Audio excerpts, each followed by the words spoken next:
The sky outside the palace was covered in a gloomy hue, as heavy rain poured down endlessly. Inside the luxurious room of the palace, the space was quiet. Arisa sat with a cold expression, arms crossed silently on the chair. The door to the room suddenly opened gently. Isabella Bretiaricia's nanny carried a dessert tray, smiling softly as she spoke.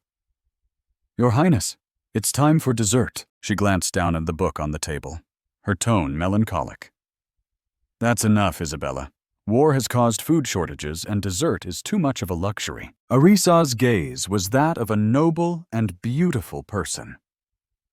Isabella kept praising her, saying she was the emperor's only daughter, and even though she was only 9, she already carried the demeanor of royalty. She bowed, offering the dessert tray, comforting Arisa. "His Majesty will surely be proud when he returns from the battlefield." Then Arisa suddenly smiled with hidden meaning, saying confidently, how could it be otherwise? Despite her royal blood, the only thing she had was the ornate name Arisa de Tippet. The image of her father appeared strongly in Arisa's mind, but it was also cold and distant. The man called her father had gone to war when she was 6, and after 3 years the war still showed no sign of ending. Arisa glanced out the window. The rain outside was still falling. Isabella placed the dessert plate on the table, thinking Arisa was worried about her father, so she gently reassured her. "Your Highness, don't worry. His Majesty will surely return victorious." Isabella clenched her fists, determined, saying, "I feel like crying if something happens. I will protect you to the end." Then she fell silent, sighing deeply. Arisa's thoughts surfaced in helplessness. If Mana still existed, I could have ended all of this regardless of war or anything else. There was an ancient legend passed down in the Empire of the White Witch, who only appeared on snowy nights and could grant wishes to humanity. That person was her. Thanks to the legend that if one prayed fervently on a full moon night, the White Witch would grant a wish. So many people placed their hopes and prayers in her. Arisa simply listened silently to their pleas. The prayers were sincere and heartfelt, sent to her. My wish, in short, was that she was very powerful. But for some reason, when she opened her eyes again, she had lost all her power and was reborn as the daughter of the tyrannical emperor who had lost his mother at birth with the name Arisa. The emperor's murderous gaze was still vivid in Arisa's memory. Perhaps because he thought the queen's death was her fault. So the emperor abandoned a child like her in the princess's palace. And so for 9 years she had been imprisoned here, never seeing the emperor's face. Arisa pondered gently, poking the dessert in front of her with a fork. Her thoughts continued, and Isabella was the one who had raised her. The one even her own blood had abandoned. Isabella's face was always filled with affection. She was her only nanny, the one who loved her most in this palace. She gently lifted this blanket, her voice soft. "The rain is so heavy, huh?" Isabella carefully draped the blanket over Arisa, gently reminding her. "Your Highness, be careful not to catch a cold in this weather." Arisa didn't respond, only silently lowered her eyes. Then she suddenly looked up, gazing outside. Outside the window, the sky remained gloomy with heavy rain pouring down. The gray sky suddenly flashed with bright lightning. Arisa tightened the blanket around her, her eyes wide with surprise as she looked outside. The entire sky seemed torn apart by a streak of light, thunder rumbling, shaking the dark sky. Isabella jumped, exclaiming, "Oh my, that startled me." Arisa was still dazed, looking out the window, wondering, what was that just now? Suddenly, Arisa straightened up as if she sensed something. Isabella closed the curtains, forcing a smile as she turned to ask, "Your Highness, when do you think the war will end?" Arisa softly replied, "Let's see soon." But before she could finish, hurried footsteps in the hallway suddenly interrupted. Immediately, Isabella and Arisa turned, startled by the noise. The person rushing in was a knight, sweat dripping from his forehead, but he was in a great hurry, calling out, "Princess, Your Highness?" Isabella quickly stepped forward, scolding the knight. "You're being rude. How dare you barge into the princess's palace?" The knight paid no attention to her scolding, his voice still panicked. "The emperor has fallen in battle." Isabella, upon hearing the knight's news, couldn't help but gasp, covering her mouth. "He has died in battle." Arisa remained expressionless, only glancing at him briefly, thinking, Now I'm 9 years old and an orphan. Arisa clenched her fist, and a powerful surge of mana emanated from her. The magical power that had suddenly disappeared had returned. The knight bowed to Arisa, his voice now calm. Fortunately, we have won the battle. He continued to report everything to her. But in the final battle, the Emperor Arisa suddenly interrupted. What is his name? The knight looked up at her slightly surprised, but replied, Yes, Shubel Isap, your highness. Arisa stood up after receiving the answer. Yes, in this large room, her voice rang out clearly, sir. Isap, you belong to Team 5 Knights, don't you? Shubel hesitated for a moment before cautiously replying. Yes, that's correct. Arisa stepped toward him gently, saying, You've forgotten something. Shubel looked up, stammering. What is it? She stood firmly in front of him, her tone sharp. No matter how urgent you are barging into the princess's room without permission. Shubel paled upon hearing Arisa's cold question. Whose law is that? He looked down at Arisa, incredulous, thinking, Is this really the princess's personality? Shubel quickly knelt, admitting his fault.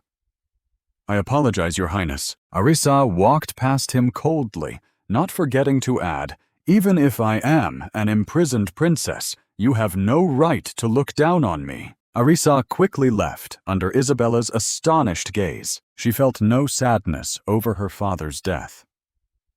Arisa smirked, thinking, The emperor suddenly passed away, and as his only child, the successor has naturally been decided. Isabella quickly lifted her skirt and hurried after her, asking worriedly, Your highness, where are you going? Arisa didn't respond, still deep in thought. Since it's come to this, why not try being emperor once? Arisa walked straight to the end of the hallway, where a solemn wooden door stood before her. Inside the room, the empire's nobles were all present. They were arguing loudly, We must find a new bloodline to become emperor. The conservative nobles refused to listen to each other, insisting on following their own plans. If we follow the plan, wouldn't at least one person still be alive? They pointed at each other, arguing fiercely.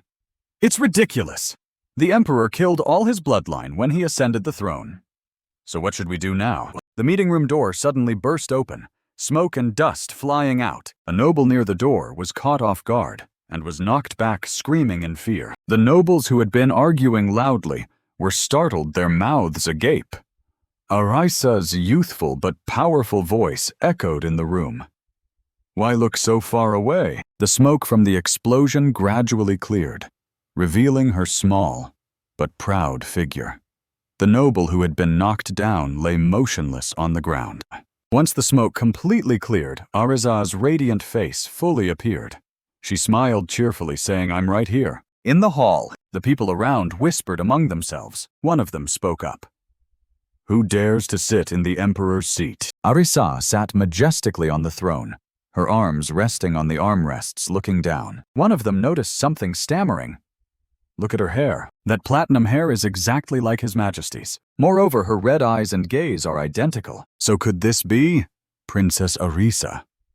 Arisa sat on the throne, her face expressionless. She spoke up when someone recognized her. Now you realize it seems you're not very pleased with me. Is there a problem? Suddenly, one of the guests manned the table in anger. A daughter absolutely cannot become emperor. It's absolutely unacceptable. He spoke in a rage. Besides, aren't you just a princess in name? Imprisoned in the palace all your life? A princess who has never left the palace. How can you become emperor? Arisa's face darkened. Who are you?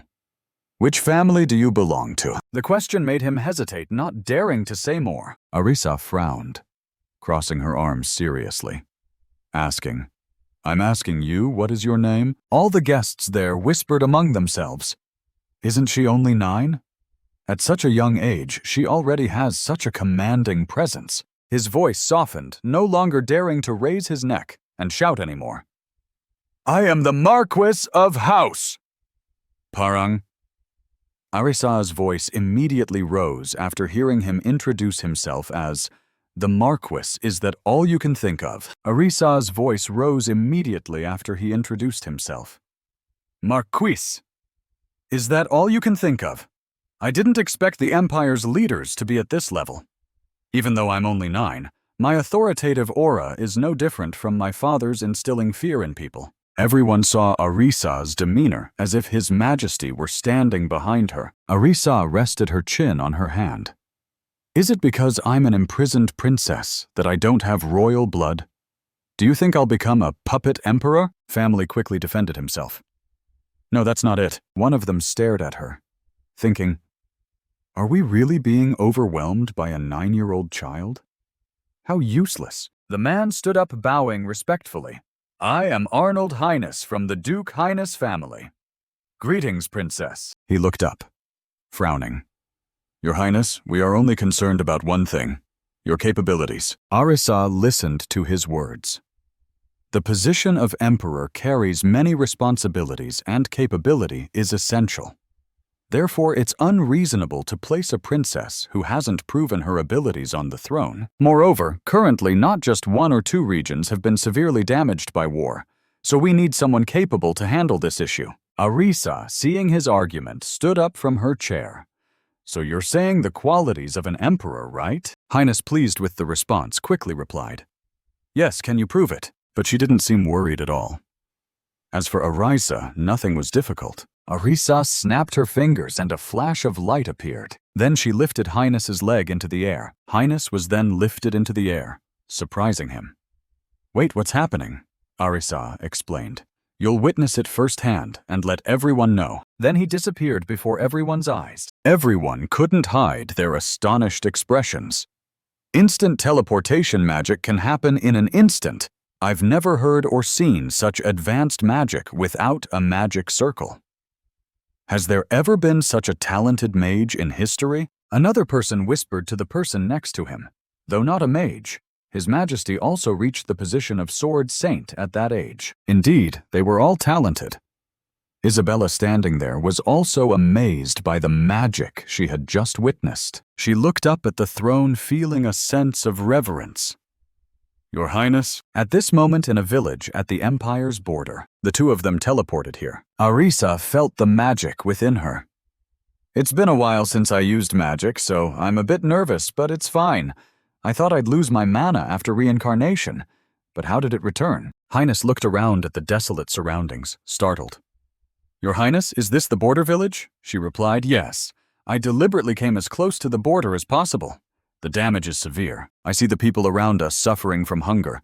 So what do you plan to do here? She approached them to assess the situation. Arisa touched the soil and rocks here to examine them, then blew a breath onto the dust in her hand, issuing a command. From now on, those who are injured will be completely healed, and the destroyed houses will be restored to their original state. The food shortage will become so abundant that tens of thousands will be fed with plenty to spare. Everything will be fulfilled.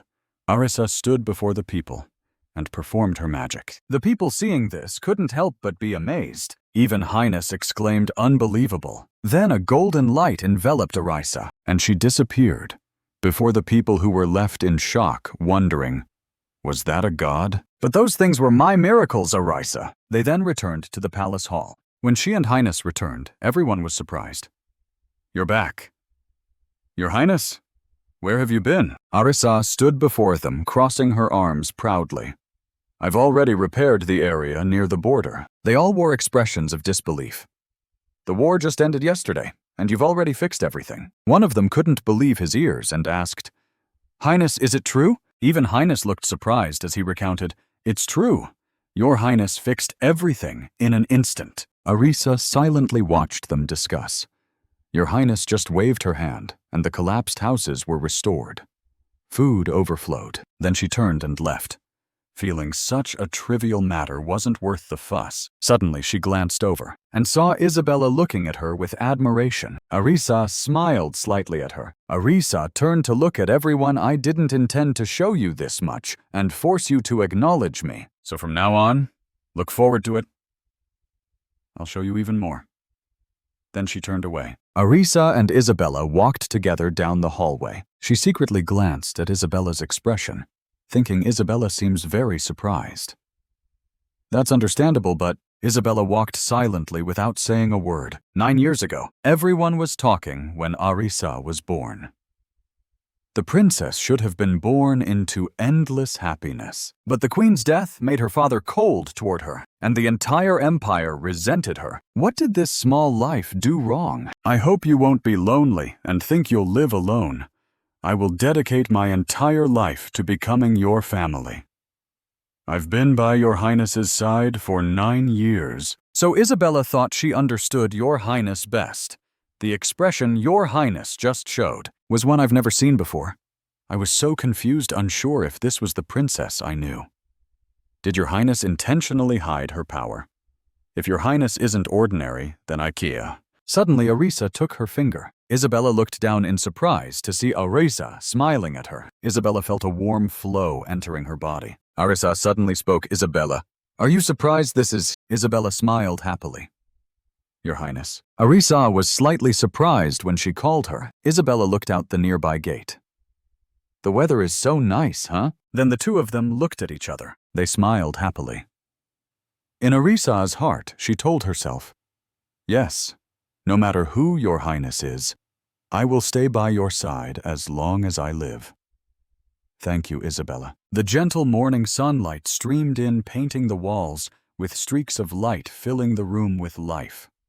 After that day, everyone bowed before Arisa and quickly began restoring the once ruined princess's palace. The book page was turned gently like a passing breeze. Arisa sat neatly at the table, engrossed in reading. Not only that, she had also started attending royal classes, since she had to catch up on all the lessons she hadn't learned before she was forced to absorb all the knowledge. If it were an ordinary child, they probably couldn't handle it.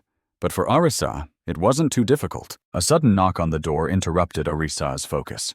She spoke, "Come in." Sedelt entered and bowed respectfully to Arisa. He was appointed as the emperor's assistant at 17 and had been by his side as his right hand for 7 years. Arisa stared at Sedelt, thinking, despite serving an emperor known for being strict and difficult, he endured until now without being beheaded. Sedelt spoke, "I greet your highness." Arisa gently replied, "All right, Sedelt." He reported, "As you instructed, I ensured the emperor's death wouldn't leak outside." Arisa listened, then looked down at the book, pondering. In this unstable situation, revealing the emperor's death would be of no benefit. With Sedelt, it's best to avoid trouble. Yes? Sedelt paused for a few seconds. The coronation will be postponed until it's unavoidable. Arisa asked, "Has Devyang arrived?" Sedelt respectfully replied, "Yes, your highness. The scholar is already in the reception room. Let him in."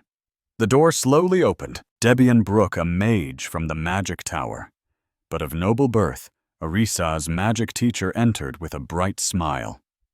"I greet your highness." Arisa stepped in front of him and coldly asked, "Why are you so punctual?"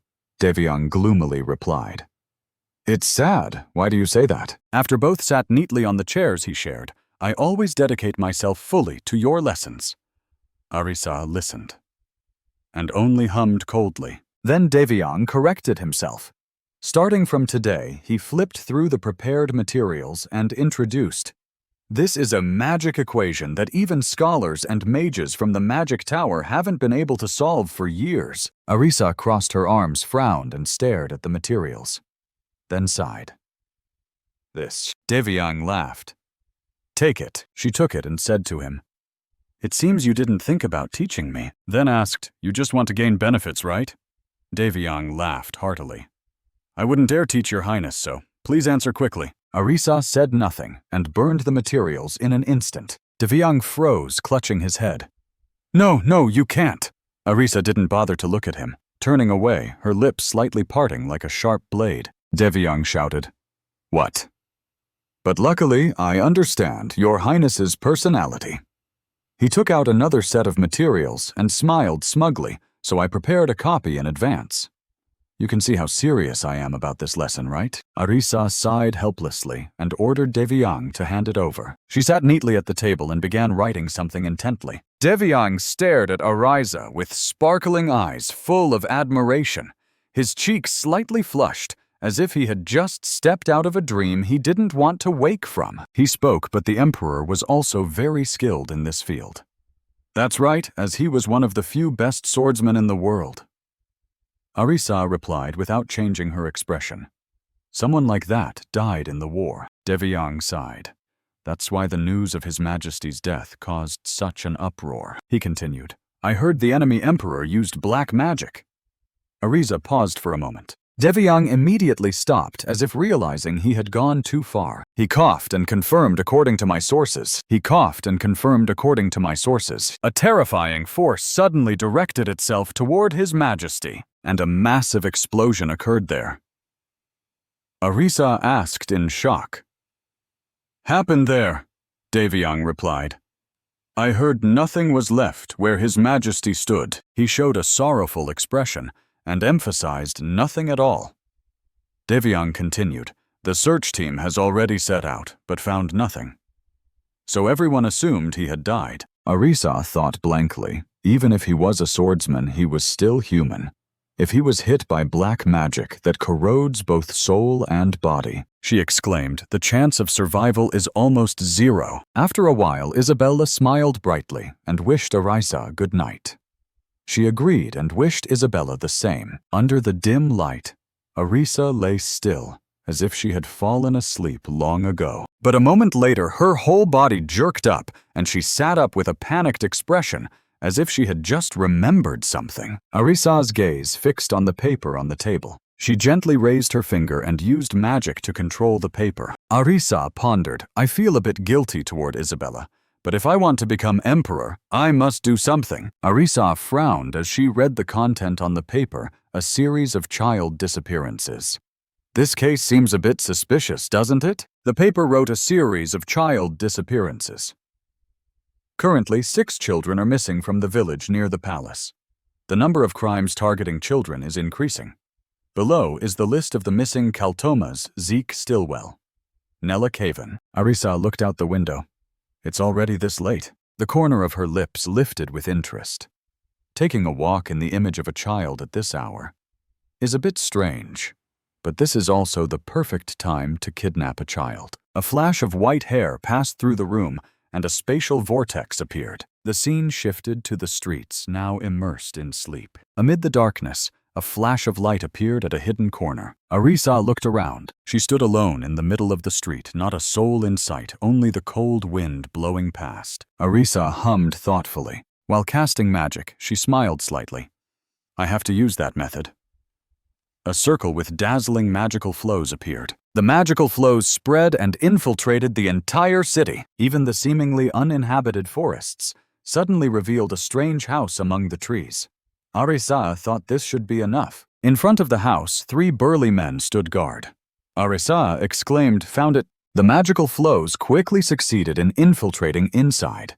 If her intuition was correct, 2 guards stood solemnly in front of a suspicious room. Inside was a group of children, dirty and ragged, sitting huddled together. Arisa's eyes lit up. She smiled brightly, having found them. Arisa immediately used a spatial vortex to infiltrate inside. In front of the cell, a flash of light appeared. Arisa suddenly appeared in the faint light, her stance majestic like a god. A boy's eyes widened an angel. Arisa gently signaled the children to stay quiet. Then she smiled brightly and reminded them, stay quiet, I'll save you. The children were imprisoned in a dilapidated place, the corner of the room covered in spiderwebs with only a flickering yellow lamp about to go out. Arisa turned and looked around. She looked into the cells and wondered clearly. The report mentioned 6 people. It seems they caught more.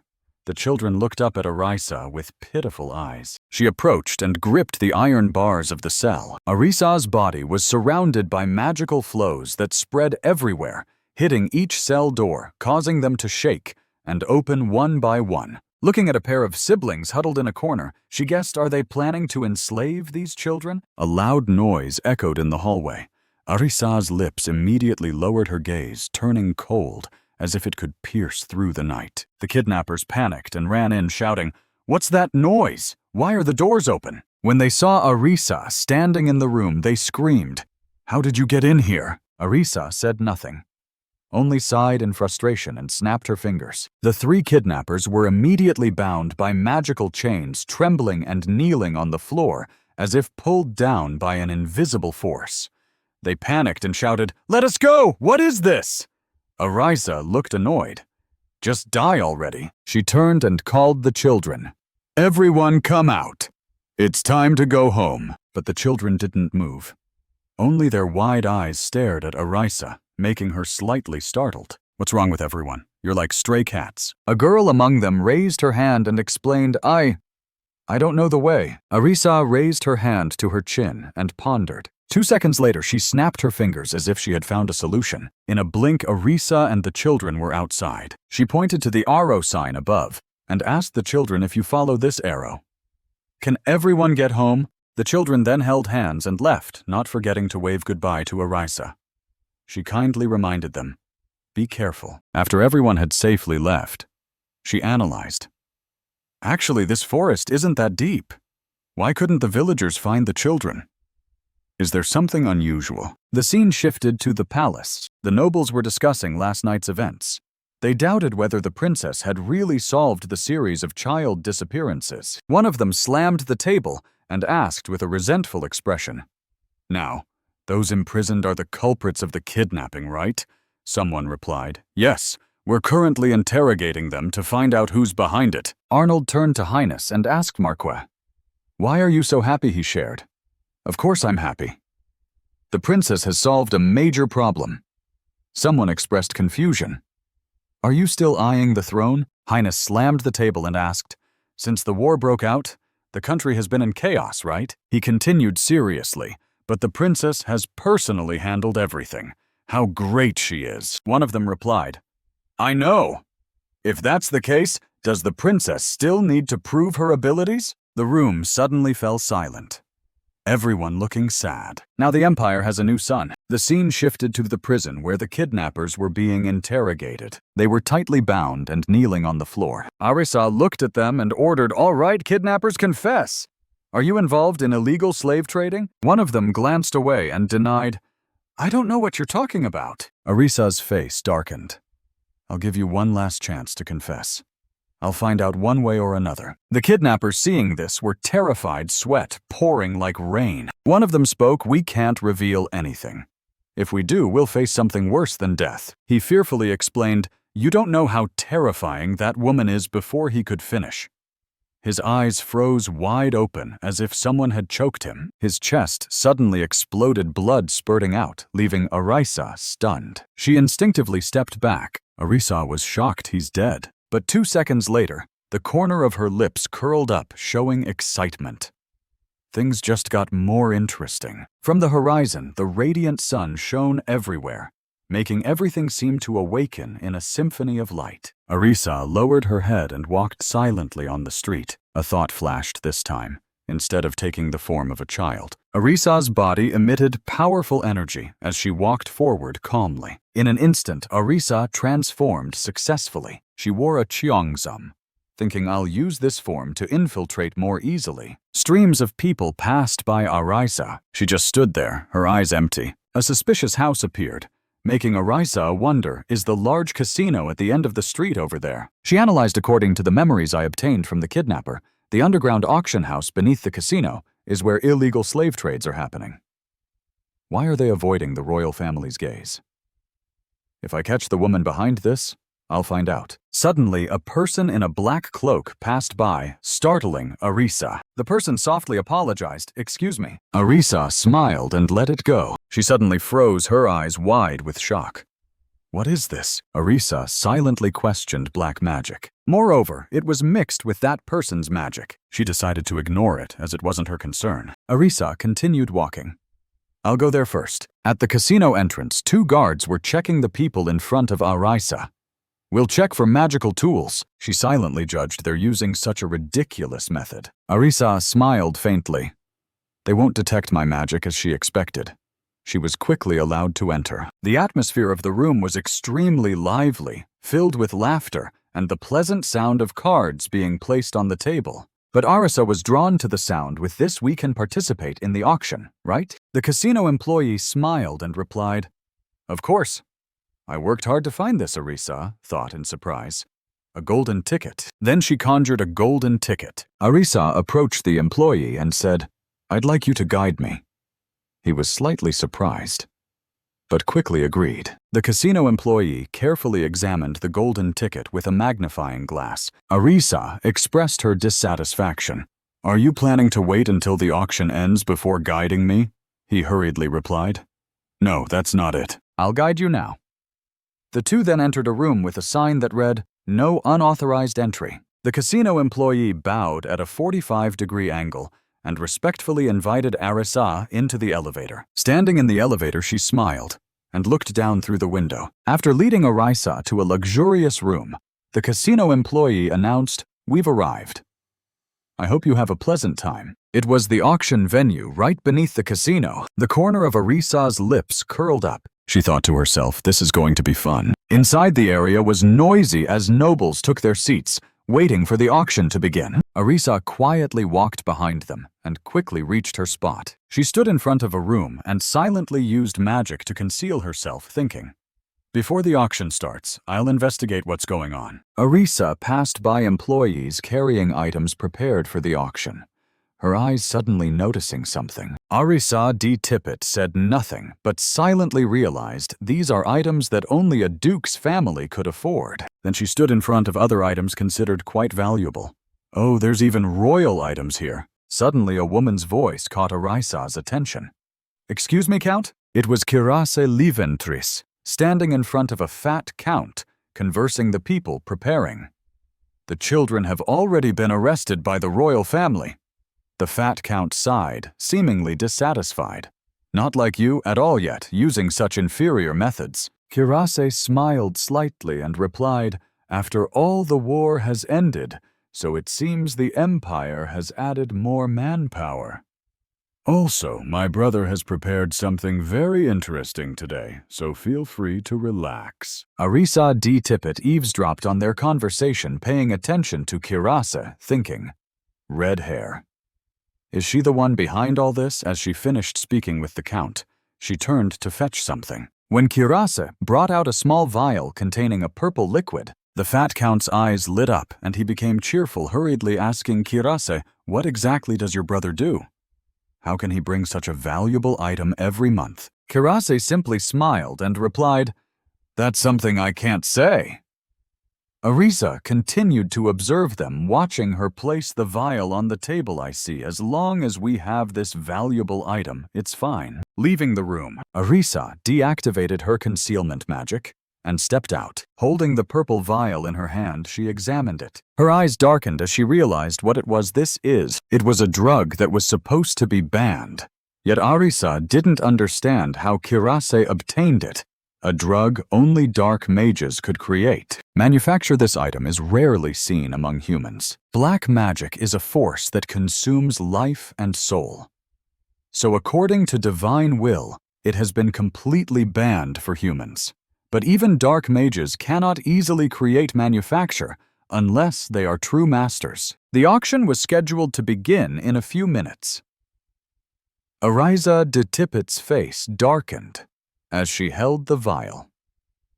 Unless a supreme dark mage was born by luck, that's a different story then. An announcement echoed from the auction room. All participants, please take your seats. Arisa narrowed her eyes, her tone dangerous.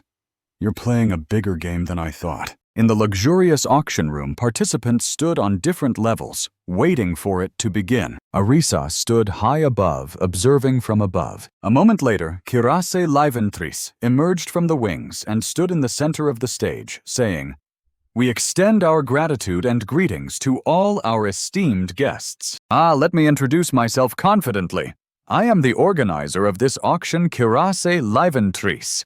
Without further ado, let's get straight to the point. Yes, everyone has been waiting for a while. Let's begin with the first item up for auction, a small box containing a dazzling, luxurious piece of jewelry. This is a ruby sculpture blessed by the gods. Arisa frowned as she recognized the item. Isn't that a treasure of the Lorette Empire? She began to explain the origin of the jewelry. This is the heart of the 12th bell, a treasure of the Lorette Empire. Though it's a small empire, it's still a legitimate nation. Selling a treasure of an empire at an auction. Truly insane. Then she raised the mic and announced loudly to the crowd. Now the auction will begin. Continuously, the participants below began bidding. 2,000 gold. 5,200 gold. 3,000 gold. Arisa stood behind, watching the bidders. She closed her eyes and whispered, "Let's begin." Suddenly, the lights in the room went out, leaving everyone startled and confused. Some exclaimed, "What's going on? What's happening?" Kirasa Liventrees was also panicked, looking around and hurriedly calming everyone. "Wait, it seems a minor issue has occurred," she said. "We'll resolve it quickly. Please wait a moment." As soon as she finished speaking, the lights slowly came back on. Unexpectedly, everyone looked around in confusion, whispering, "Who is that?" But Arisa, who had somehow already taken the jewelry in her hand, said no matter how weak that empire is, it's still an empire. Stealing a treasure of an empire. "You're bold, huh?" Kirase's face paled as she forced a smile and asked, "Who are you?" Arisa simply looked at her and smiled, still holding the jewelry. In an instant, she pulled out something and slowly replied, "Who am I, you ask?" Then a piece of paper filled with writing appeared in Arisa's hand. She answered Kirase's question. "I'm someone from the royal palace here to arrest illegal auctioneers." The nobles inside were terrified and wanted to flee. "It's someone from the royal palace. We must escape." They began to run chaotically, shouting, "I don't want to be taken away." Arisa simply smirked calmly. "You were so happy coming in, but leaving won't be so easy." Just as they were about to escape, a magical barrier suddenly appeared at the door, startling everyone. "What's this?" Arisa approached Kirase and asked, "You dare to hold an illegal auction in the empire?" Kirase Liventrees remained silent, saying nothing. The fat count roughly pushed the employee aside and shouted, "Look, it's obvious she's still young." He approached Arisa and scolded her. "You're impersonating the royal palace to ruin the auction, aren't you?" Then the fat count snatched the paper from her hand. He angrily said, bringing a fake document and interfering so arrogantly, "Huh?" Arisa repeated, "A fake." The fat count continued to shout, "Do you think I don't know? The emperor is already dead." Arisa D. Tippett remained silent and looked at him. A moment later, she spoke in a terrifyingly calm tone, making the count freeze. "I didn't expect someone to speak so recklessly without fear.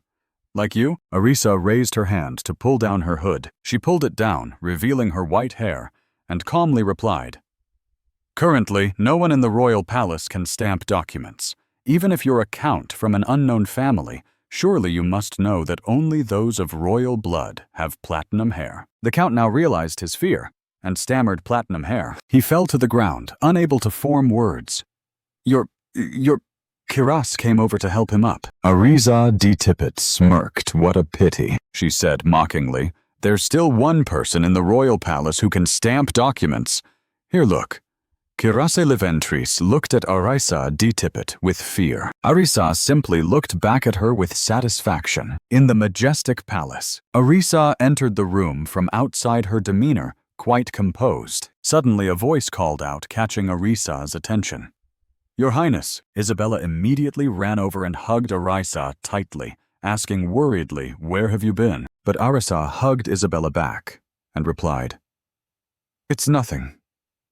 Then, she whispered in her head, "I just infiltrated an illegal auction and arrested them all." Isabella held her hand and said, "Your Highness, what about me?" Isabella quickly expressed her feelings lately. "I've been feeling uneasy," which made Arisa worried. Arisa frowned with concern, her voice slightly raised. "What? Why, what's wrong? Is someone bothering you?" Isabella sighed and lamented, "The person I've served for 9 years went to a dangerous place without any escort." Arisa realized she was talking about herself and forced a smile, looking away. "Oh, so it's about me." But Isabella seemed sulky, saying, "At least you should have told me where you were going." Seeing Isabella's attitude, Arisa could only comfort her. "I understand," she sighed and replied, "I'll definitely tell you next time." And Isabella smiled contentedly. "You must promise." "Okay." Then Isabella told Arisa, "Someone's looking for you. Your assistant has come to find you. Your Highness, it seems he wants to talk about something. Arisa guessed it was Sedelt. In the library, Sedelt inside the room saw Arisa arrive and stood up from his chair respectfully saying, "Your Highness, you've returned." Arisa simply walked in and looked at him. "You were looking for me," he replied. "Currently, everyone is waiting for Your Highness in the meeting room." She sat down on the chair and wondered me why. Sedelt quickly answered her question. "It seems they have something to say to Your Highness." Arisa realized the reason was her coronation. "That's right, I've been demonstrating my abilities a lot lately." Suddenly Arisa asked him, surprising him. "Sedelt, what about you?" Arisa turned to ask Sedelt, her eyes exuding royal authority. "Will you follow me in the royal palace?" He was still surprised and couldn't answer immediately to her question. Arisa looked at Sedelt, who was deep in thought, and silently evaluated. "Until now, Sedelt has always followed my orders without a word, but I don't know if that's proof of his loyalty. After all, he's the Emperor's man, and the Emperor personally chose him to be by my side." But Arisa stopped looking at him. She turned away and softly said, "I can tell if you're speaking the truth or lying. So be honest," she thought to herself. "I need to keep an eye on him." A moment later, Sedelt suddenly knelt and replied, "My duty is to maintain peace for the Empire." He respectfully said, "So I will follow and serve the new son of the Empire." Sedelt's eyes were filled with trust toward Arisa. Arisa smiled, slightly satisfied with his answer. "As expected, you didn't disappoint me." "That's enough." Arisa changed the subject anyway. "There's something I need to do." Sedelt spoke up. "Please give the order." Arisa recalled the Fat Count's words during the auction and wondered, it seems there's a servant taking money and leaking internal palace matters. Sedelt immediately took responsibility. "That's my oversight." Arisa jumped off the chair and said, "No, Sedelt, you don't need to apologize for this." She turned to him, her eyes cold, and ordered, "I've already arrested the Count and locked him up, so you just need to make him reveal who took the money." He replied, "Understood." Arisa stepped out of the room and headed to where Sedelt indicated. "Then now I must go to where everyone is waiting for me." In another building, inside the nobles were discussing something very animatedly. It was Arisa. She slowly entered the room. All the nobles in this room stood up to greet her. "It's an honor to meet the princess." Arisa, though young, had an unusually calm demeanor. She sat on the chair, resting her chin on her hand, and asked, "What do you want to say?" Arnold spoke first. The ministers of the royal family. Highness spoke formally and politely. "We hope a new sun will rise to dispel the darkness covering the empire.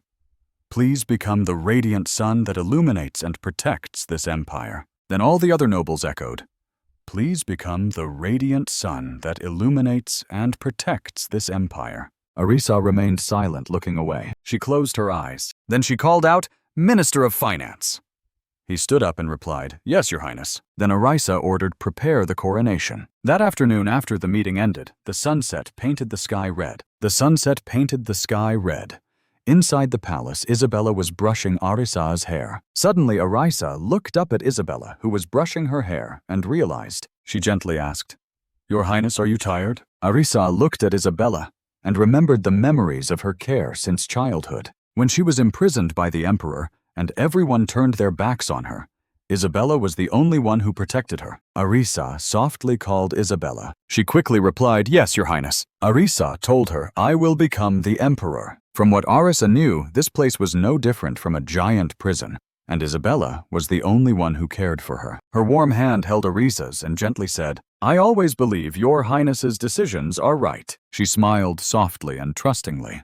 "So please follow the path you wish to take." Arisa blushed, thinking to herself, "She's my only family." Arisa smiled happily and said, "Thank you, Isabella." Then Isabella became confident. "Isn't that natural? If anyone opposes Your Highness's wishes, I'll be the first to step forward and punch them." Her description made Arisa flustered. Arisa tried to hold back her laughter, but failed and giggled happily. The next morning, in the palace, it was the day of the coronation. Isabella draped a cloak over Arisa. The cloak was truly luxurious. She joyfully admired Arisa's beauty and said, "Your Highness, you look absolutely stunning." Arisa proudly turned to Isabella and replied, "Of course, who do you think I am?" Isabella continued to meticulously adjust the bow for Arisa. "Arisa," suddenly spoke Isabella. She replied affectionately, "Yes, Your Highness." "Is something uncomfortable?" Arisa looked up, her eyes gentle, and said, "From now on, I'll make you even happier." Isabella felt a stir in her heart upon hearing those words. She beamed and replied, "Taking care of Your Highness already makes me very happy." Arisa was very pleased with what Isabella said. Isabella spoke up to break the mood. "Your Highness, everything is ready." Arisa, with more confidence, replied, "Now I'll go out," entering the coronation venue. She thought about the past. After 9 years in the shadows, I've finally stepped into the light, inside with a majestic aura. Arisa was greeted respectfully. "We are honored to meet the princess." Arisa now appeared more mature than ever. The servants bowed to welcome the princess. Arisa continued up the steps, thinking to herself, "After today, I'll be called the Emperor instead of the princess." Arisa bowed before the priest, then thought, "Today is the day." The priest placed his hand on Arisa's head, and she thought, "Finally, I've become the new son of this empire." The priest began the ceremony today. The first priest of the gods will convey their will. The priest raised the crown.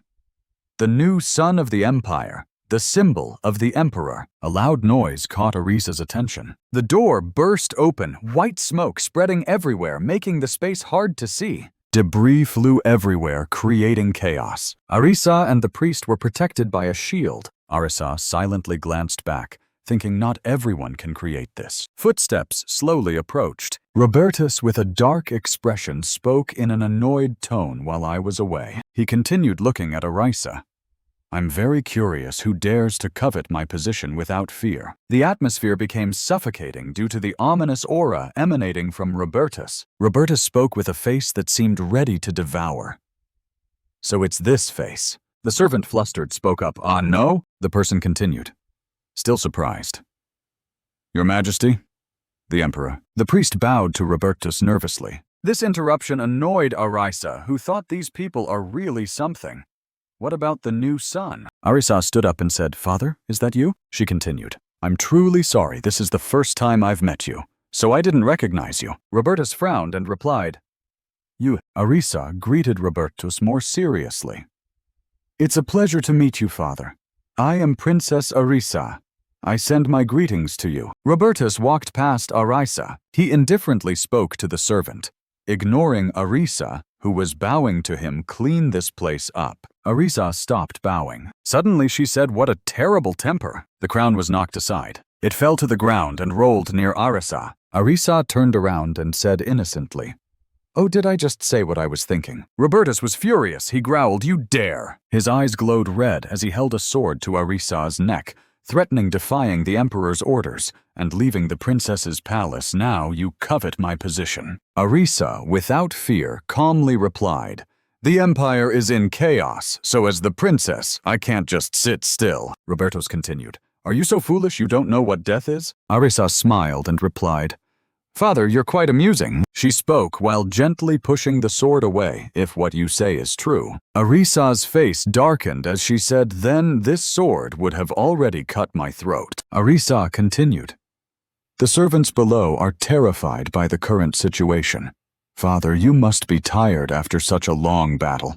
What do you think about stepping down from that position and resting?" Robertus also spoke, annoyed by Arisa's stubbornness. "It seems you really want this sword to cut your throat." Suddenly he sheathed the sword. "Your Majesty." Arisa bowed to Robertus again. "If that's your decision, then there's no other way. Today I'll end here and return tomorrow." "Your Majesty." But in her mind she thought, that's a lie.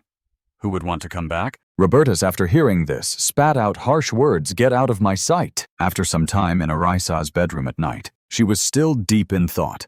Clearly my power was weakened when facing the Emperor. She recalled the morning's events. "You dare to defy me, the Emperor's orders, and leave the princess's palace. Now you covet my position, Father. What do you think about stepping down from that position and resting?" She was also very frustrated to hear those words from her father. In Arisa's mind she wondered, What does this all mean? Without realizing it, Isabella had sat close to Arisa, her gentle voice softly calling. Your Highness. Isabella looked a bit sad and asked, Are you okay? Arisa replied. Confused. Huh. What's wrong? Isabella lowered her head and continued. You must be feeling troubled. After all, we're family. But Arisa seemed to understand Isabella's sadness. She became cheerful and reassured Isabella. I'm fine. After 9 years like this, how can things change in one day? Isabella also managed to smile. Isabella suggested to Arisa, Your Highness, let me tell you an interesting story. Arisa, curious, asked, An interesting story? Isabella happily replied. Yes. Isabella began. When I was young, I heard this story. Do you know about the White Witch in the legend? Arisa was slightly surprised by the story Isabella was telling, only able to think, What's this? Isabella immersed herself in the story to convey it to Arisa in the best way it said. The White Witch lives on the moon, so if we pray fervently on a full moon night, she'll make our wishes come true. Isabella smiled after telling the story. So, Your Highness, don't worry. Arisa blushed shyly and said, What are you talking about? Isabella prayed, May Arisa's wishes come true. Every full moon night I'll pray fervently to the White Witch. O Witch, please help Your Highness achieve anything she desires. Arisa replied gratefully, Yes, thank you. A strange girl seemed to be pleading for something. Please listen to me. Grant me someone like that person. The morning came and Arisa woke up drowsily. She looked out the window, thinking it seems I dreamed something. During the meal, Arisa was still feeling uneasy how annoying Isabella called out. Your Highness, Arisa muttered to herself, half remembering, half forgetting, while Isabella flustered said, Your Highness. Isabella placed a plate of cake on the table and continued. What are you thinking about? You need to eat, interrupted. Arisa returned to reality. Oh yes, I should eat. Then Isabella asked Arisa, Your Highness, is something wrong? Did you have a nightmare last night? Arisa looked blankly, not answering. Thinking, That's right. Why should I think about those things? Arisa's expression softened as she called Isabella. Isabella gently replied, What do you need? Arisa's face brightened with a hint of excitement. Let's go out and have fun, she thought. I should treat Isabella to something delicious. They arrived at a bustling town with people coming and going. A golden light transported Arisa and Isabella there. Isabella was very surprised. Your Highness, I heard that using teleportation magic can cause motion sickness. But it seems not right. Arisa brushed it off and explained to Isabella, That's only for beginners in magic. Isabella stammered nervously. But what should we do?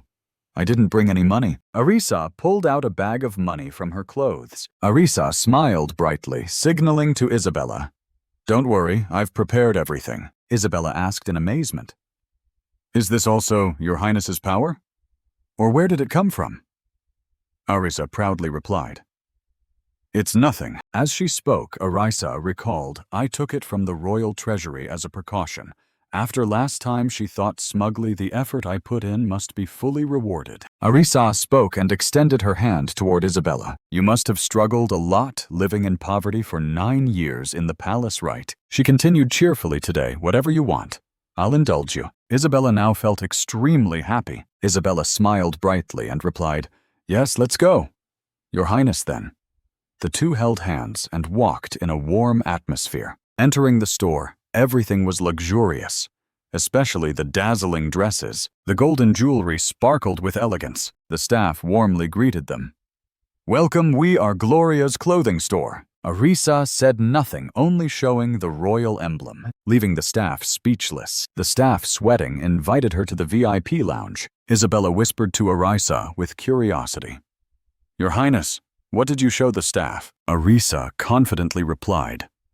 The royal crest engraved on my father's armor. Isabella was slightly surprised you brought it here too. Suddenly, Arisa turned away, chuckling to herself with a hint of amusement. I wonder how he'll react when he finds out. The staff brought out dresses and jewelry. Both Arisa and Isabella tried them on, looking very beautiful. They continued trying on clothes with joyful hearts. A long bill was sent to Robertus. Settled began to speak. Send the bill to the palace and have the goods delivered to the princess's palace. Settled continued with a worried expression, so in conclusion, a portion of the gold in the royal treasury has disappeared. The royal crest on my armor has also vanished. He spoke with a frown, and another extravagant bill has been sent to the palace. Settled bowed and replied, "Yes, that's correct." Robertus was silent, thinking there are at least 20 locks on the treasury, yet that girl managed to enter without a scratch and take the gold. Sedelt continued to watch Robertus intently. "I have a bad feeling about this." He spoke up, "I'll step outside." From outside, a guard and Isabella approached. The guard said, "Your Majesty, I have something to report." The guard continued, "The princess wishes to have tea with you." Robertus, with a gloomy face, replied indifferently, "I decline." Isabella spoke with concern then.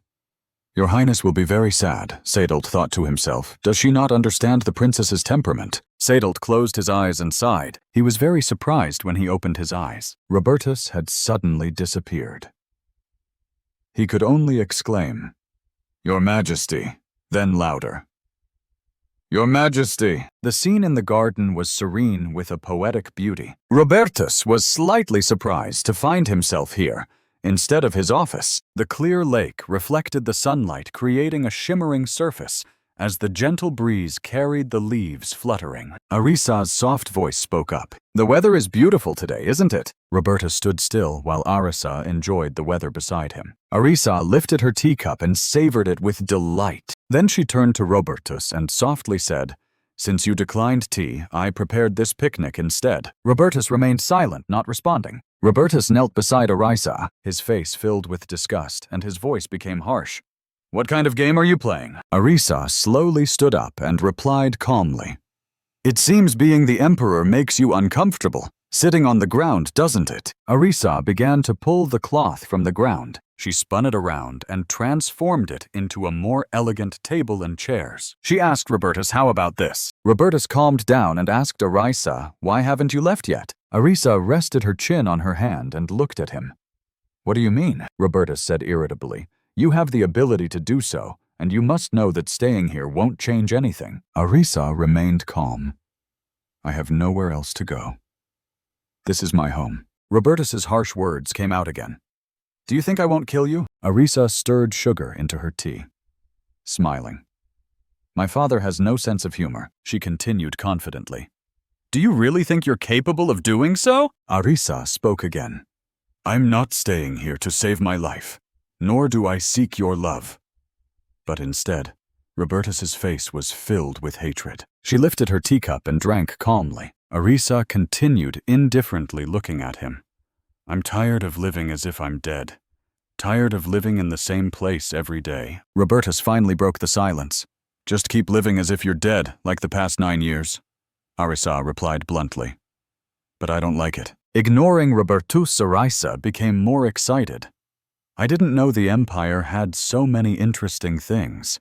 Now that I know, I don't want to go back to that time." Robertus's fierce eyes glared. How disgusting. Arisa wasn't saddened by his words.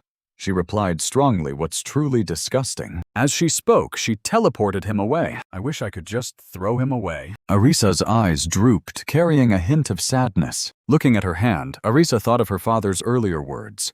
"Disgusting, huh? It's clear now. If I get close to the Emperor, I can't control my mana." Arisa spoke softly, but there was pain in her heart. "You should have killed me back then. From now on, I'll eliminate all variables." The sunlight shone on the ceiling, and the crystal chandelier reflected it gently. In the meeting room, a courtier respectfully spoke.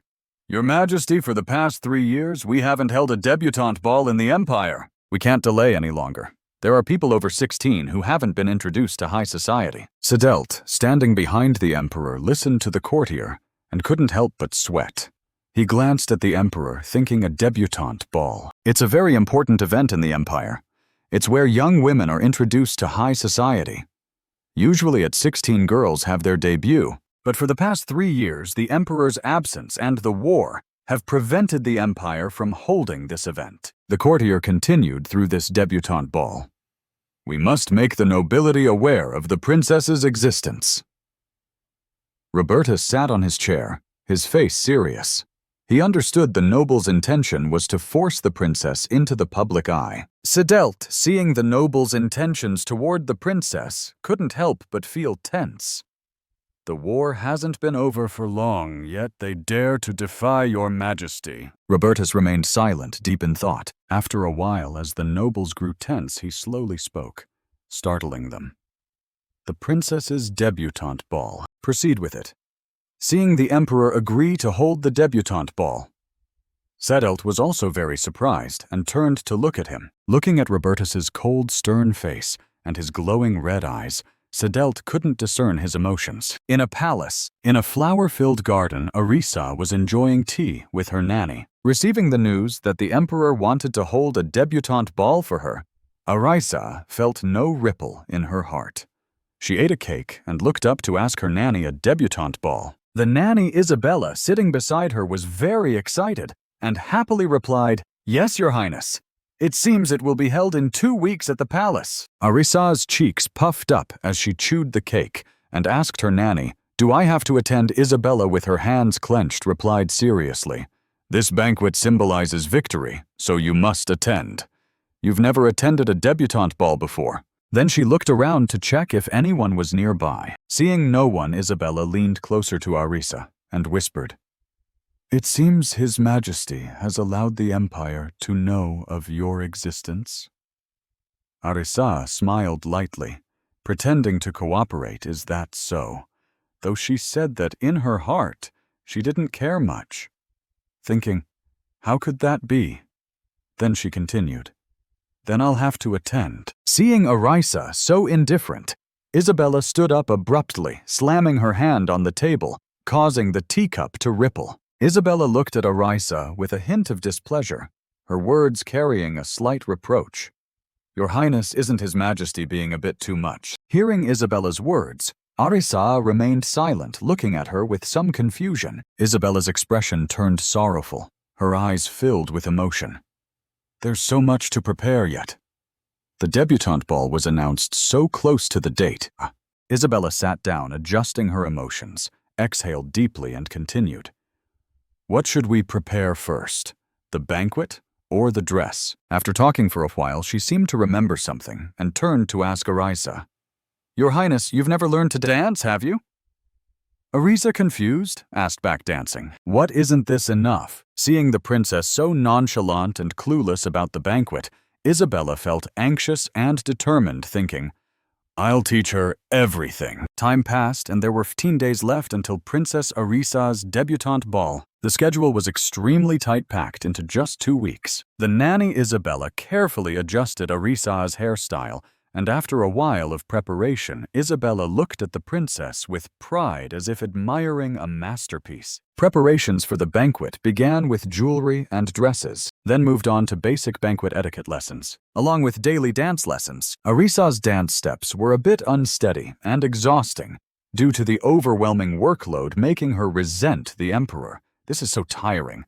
Did the emperor deliberately arrange this?" Countess Chanel, Arisa's dance instructor, gently tapped her folded fan on her hand and said softly, "Your Highness, time is running out, so you must focus." Reminded Arisa tried to concentrate on dancing with Chanel, who acted as her practice partner. After a while of practice, Arisa stopped to rest. Isabella, supporting her, praised, "Your Highness, nothing can trouble you." Chanel also approached, complimenting, "I was really worried because of the short time. But Your Highness is indeed more capable than I thought." Arisa, though praised, remained calm. "You're exaggerating." Chanel changed the subject, smiling lightly as she looked at Arisa. "But Your Highness, have you decided who your escort will be?" "Escort?" Arisa asked back, confused. Seeing her unaware, Chanel explained, "Yes, usually the escort of a noble is their father, or a relative." Hearing Chanel's words, Arisa seriously rubbed her chin, thinking about her escort. After careful consideration, she said, "My escort. Of course, it will be His Majesty."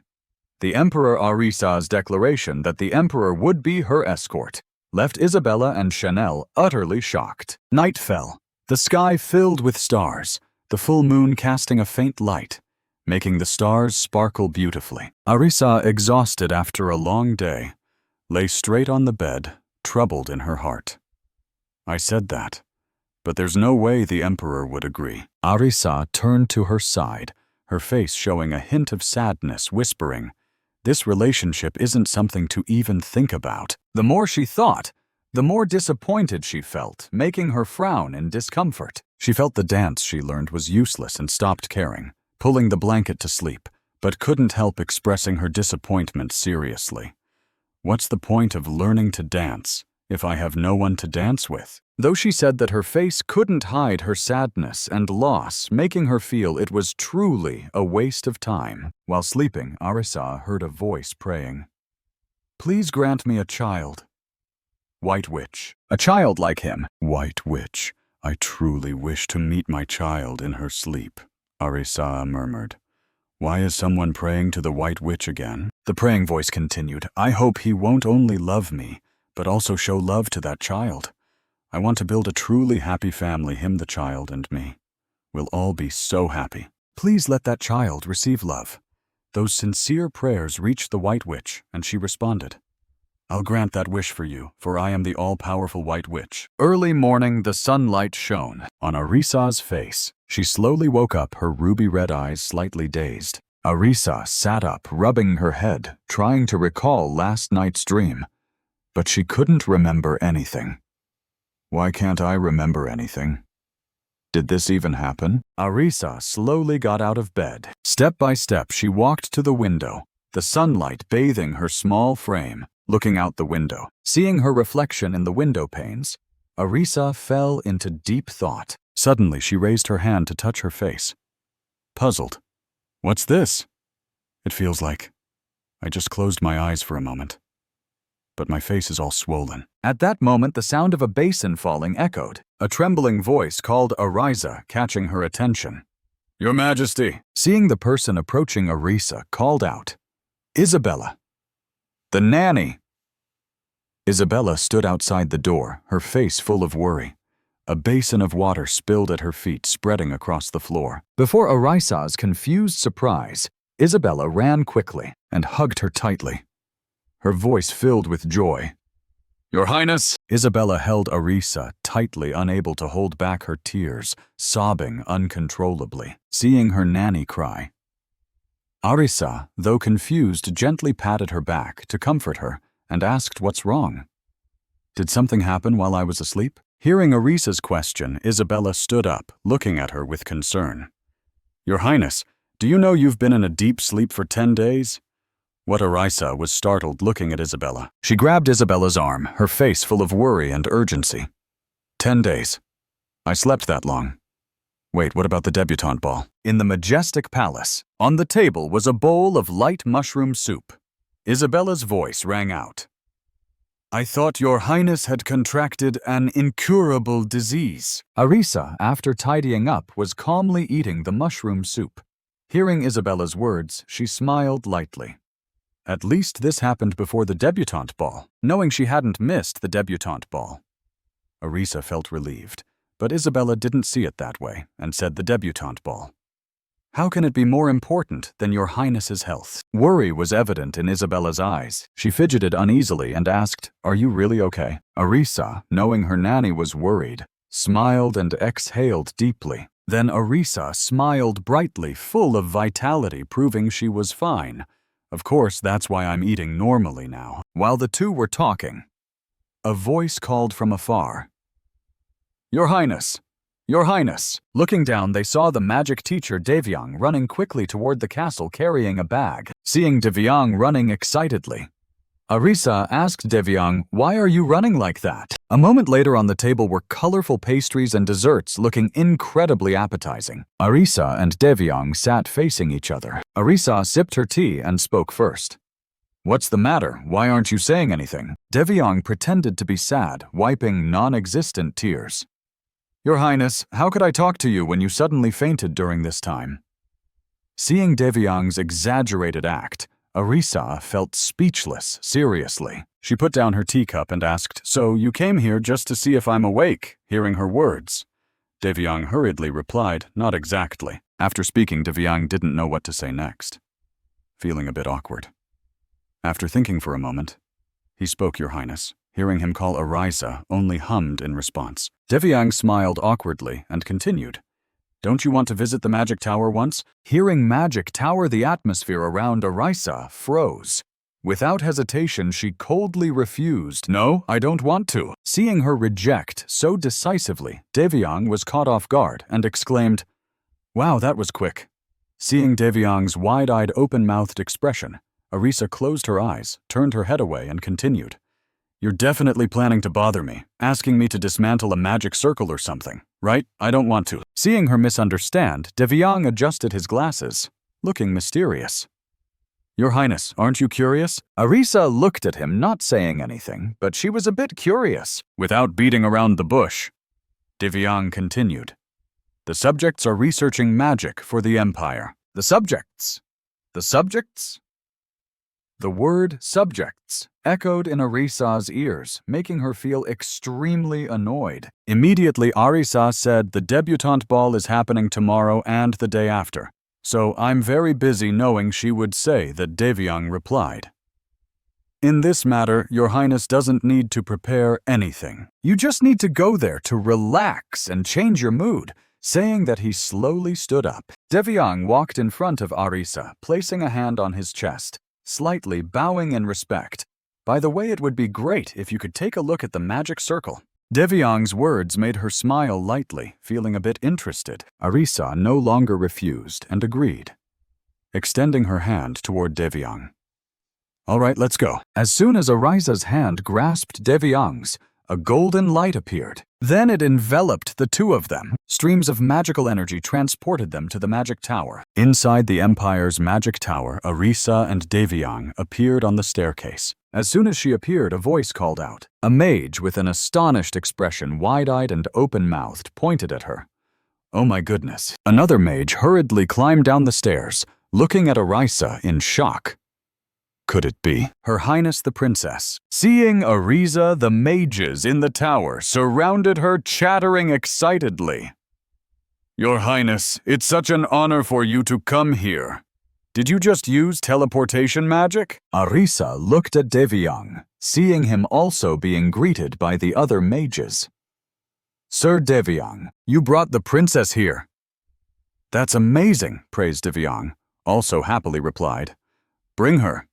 Today, Her Highness simply came here for a stroll, saying that Devyang and the two other mages laughed heartily. Arisa watched the three of them laughing and chatting happily, just crossing her arms and watching silently without saying a word. A mage looked at Devyang with sparkling, excited eyes and asked today. The princess, another mage, eagerly continued. Will you dismantle the magic circle? Seeing the two eagerly looking at him with sparkling eyes, Devyang reluctantly said, I already said no. You guys. Then Devyang quickly waved goodbye to the two disappointed mages and led the princess away. Now I'll guide Your Highness. While guiding her, Devyang explained, Your Highness, please forgive them. They're so absorbed in their daily research that they're not very clear-headed. Arisa walked past Devyang and teased, Those guys are just like you, huh?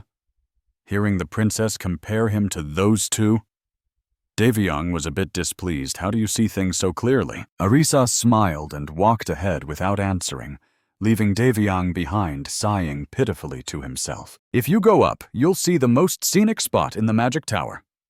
Devyang continued his guiding duties, introducing the door opens here. Arisa and Devyang stepped inside. Seeing everything inside, she was very curious and asked, What's all this? Seeing her interest, he replied, Right? All these are teleportation scrolls used to move to other places. As he spoke, Devyang proudly introduced each scroll. The walls are covered with magic circles. Looking at the teleportation magic circles, Arisa stepped forward, thinking. As she walked, teleportation is a very difficult magic to use, so all the magic circles need to be transferred onto scrolls for preservation. This requires a very high level of skill. With so many teleportation scrolls, Devyang has every right to be proud. After looking around for a while, Arisa pointed at a teleportation scroll with glowing red rings emitting a strange aura she had never seen before, and asked, What's this? It looks suspicious. Looking at the scroll, Arisa pointed at Devyang, replied, This scroll is connected to the dragon's lair. Its power has a wide range, so they need to preserve it like this to prevent anything from happening. Hearing this, Arisa asked further, "Have you ever used it?" Devyang shook his head with some regret. "I've heard that those who enter the dragon's lair never return alive, so I don't dare take the risk." Arisa stared at the scroll full of research and said, "But hasn't it been asleep and turned to stone for a long time?" "Yes." Arisa pointed at the scroll, then turned to Devyang and smiled. "Then isn't it completely useless? Why preserve it like this?" "That's because you created it." Devyang was interrupted mid-sentence by a sudden voice. "It can be used." At that moment, Raven, who had just finished his research, walked over, yawning tiredly. Devyang introduced Raven to Arisa. "This is Raven, the one who created this scroll." Raven Gray, a mage of the Magic Tower. Seeing Raven say the teleportation scroll could be used, Arisa curiously asked, "What can it be used for?" Raven, a bit sleepy, yawned and walked past the two, saying, "I'll use it for the research I'm conducting." As Raven walked past, Devyang noticed strange black stains on the edge of his cloak. Without thinking, he immediately asked, "What's wrong with your cloak?" "What's that?" Raven looked at the stains on his cloak, thought for a moment and replied, "I must have spilled something earlier. It's no big deal, just fruit juice." Hearing it was fruit juice, Devyang was startled and said, "Wait a minute." Devyang's face changed and he tried to stop him. "That's not the kind of juice that sticks so firmly." Unfortunately, he spoke too late. Seeing the scroll stuck to his sleeve, Raven was a bit embarrassed and exclaimed, "It's stuck." Then Raven tried his best to pull the scroll off. Devyang stood by, clutching his head in panic, shouting, "You idiot! Who told you to hold it like that?" Suddenly a tickle in his nose came. Unable to hold it back, Raven sneezed so hard that the scroll in his hand tore in half. Under the resonance of magic, the teleportation scroll began to glow and suddenly activated. Arisa and Devyang, seeing the activated scroll, were stunned. Unable to react in time, a blinding red light appeared, pulling everyone in the Magic Tower along with it. In a ruined, desolate wasteland, a mage couldn't hide his fear and shouted, "This is the dragon's lair!" The mage, terrified, clutched his head and cried, "Mom, save me!" All the mages who were pulled along were extremely distressed. Without needing to ask, they knew who the culprit was and shouted, "Find Draven, who used the teleportation scroll. It must be Draven causing trouble again, right? Where is that brat?" While the others panicked and cried, Arisa calmly stood and watched everything. Then she closed her eyes and sighed. Arisa turned and walked forward step by step. Seeing her walk away, the mages, drowning in despair, stopped and looked at her in confusion, calling out, "Your Highness, where are you going?" Arisa turned her head. Her calm face curled into a confident smile as she ordered everyone to follow her. "Ye have to return. Follow me. Now I will help you survive and get out of here," said Arisa, gently carrying the distinctive voice of a child. Yet this made Devyang, who was just angry moments ago, suddenly smile brightly, as if he firmly believed that whatever Arisa said, she would surely accomplish it. However, it was not only Devyang who had that blind faith. The other two mages also looked at her with burning eyes. One of them even had tears in their eyes and cheered, "Your Highness," while the other was no less enthusiastic, happily shouting along, "Your Highness will lead us back." A moment later, inside the ancient tower covered in green moss, Arisa walked ahead, leading the others who followed a short distance behind her. In this quiet space, each of her footsteps echoed clearly. A petite girl took step after step on the stairs, looking both serious and strangely adorable. Suddenly, Arisa exhaled as if preparing to say something. Sure enough, the next second she turned around and informed all the mages that there were many traps here, so they should follow her footsteps carefully. Upon hearing this, one of the mages cheerfully responded, "Yes!" After reminding everyone, Arisa sank back into her thoughts. She thought that before being reborn, she had come here several times. To leave this place, they had to overcome the gates set by the dragon. If she was still alive, she wanted to try negotiating. While she was lost in thought, Devyang's excited voice suddenly rang in her ear. Your Highness, you're fast, aren't you? The cold princess. Arisa was a bit surprised and said, "Oh, you're faster than I thought." It seemed her gentleness made Devyang bolder. He immediately voiced his guess. But I was mistaken. You two are too familiar with this place, and it seemed that his stroking his tiger beard didn't anger her. Arisa just lowered her eyes and said, "Let me see." At that, Devyang seemed unsealed and poured out a flood of words without panic, as if he had been here before. Arisa immediately heard an unusual sound. However, this strange noise attracted no one's attention, except hers. Devyang beside her kept talking non-stop.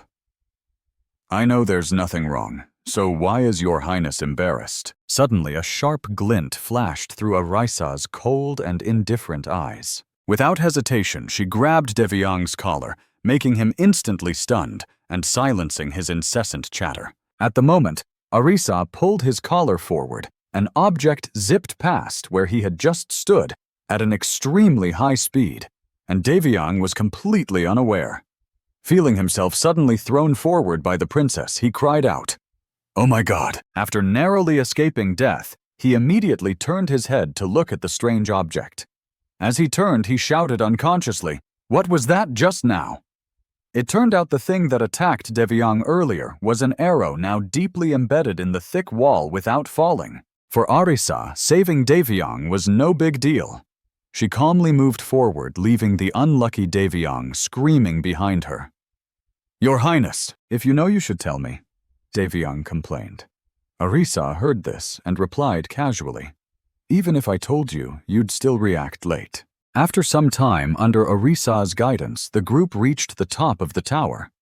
Looking at the dragon statue carved with meticulous detail before her, Arisa couldn't help but silently exclaim, "This is the final gate of the dragon's lair." Someone else exclaimed in amazement, "What is that? It looks terrifying." Arisa looked at the vast space ahead for a moment, then said, "Everyone come here." She thought silently to herself, "Still the same, huh?" The inscription on this dragon stone statue's chest, despite the years, was still easily readable. "Conquer your fear of dragons." As soon as these words were spoken, the entire dragon tower shook violently as if it had heard some summoning. This scene made Devyang a bit panicked. He asked confusedly, "Is this place collapsing?" Unlike everyone's panic, Arisa thought to herself that it wasn't the place collapsing, but rather the sound of the statue preparing to breathe dragon fire. While thinking, Arisa intently watched the energy orb gradually forming in the dragon statue's mouth, readying herself to fight. She silently vowed, "We must take this blow head-on and endure it if we want to return." Behind her, Devyang was stunned, along with a mage who was pulling his hair and muttering, "What do we do now?" Elsewhere, there were long yawns from Raven and the sobbing of another group of mages. Seeing their hopeless state, Arisa thought, "Indeed, I'm probably the only one who can withstand the dragon's breath." On the highest floor of the dragon's lair, the small figure of Arisa stood blocking everyone's way. Her eyes stared intently at the dragon statue. And then, at the very moment the dragon's breath attacked her, Devyang suddenly came to his senses and rushed out to embrace her without any hesitation. In that instant, realizing he was pulled out of the dragon's breath attack range, a look of surprise appeared on Arisa's beautiful face. In that brief moment, the dragon's breath lost its target and dissipated into the air. When the danger had passed, Devyang immediately asked her with a slightly reproachful tone, "What are you doing?" "Your Highness, what on earth are you doing?"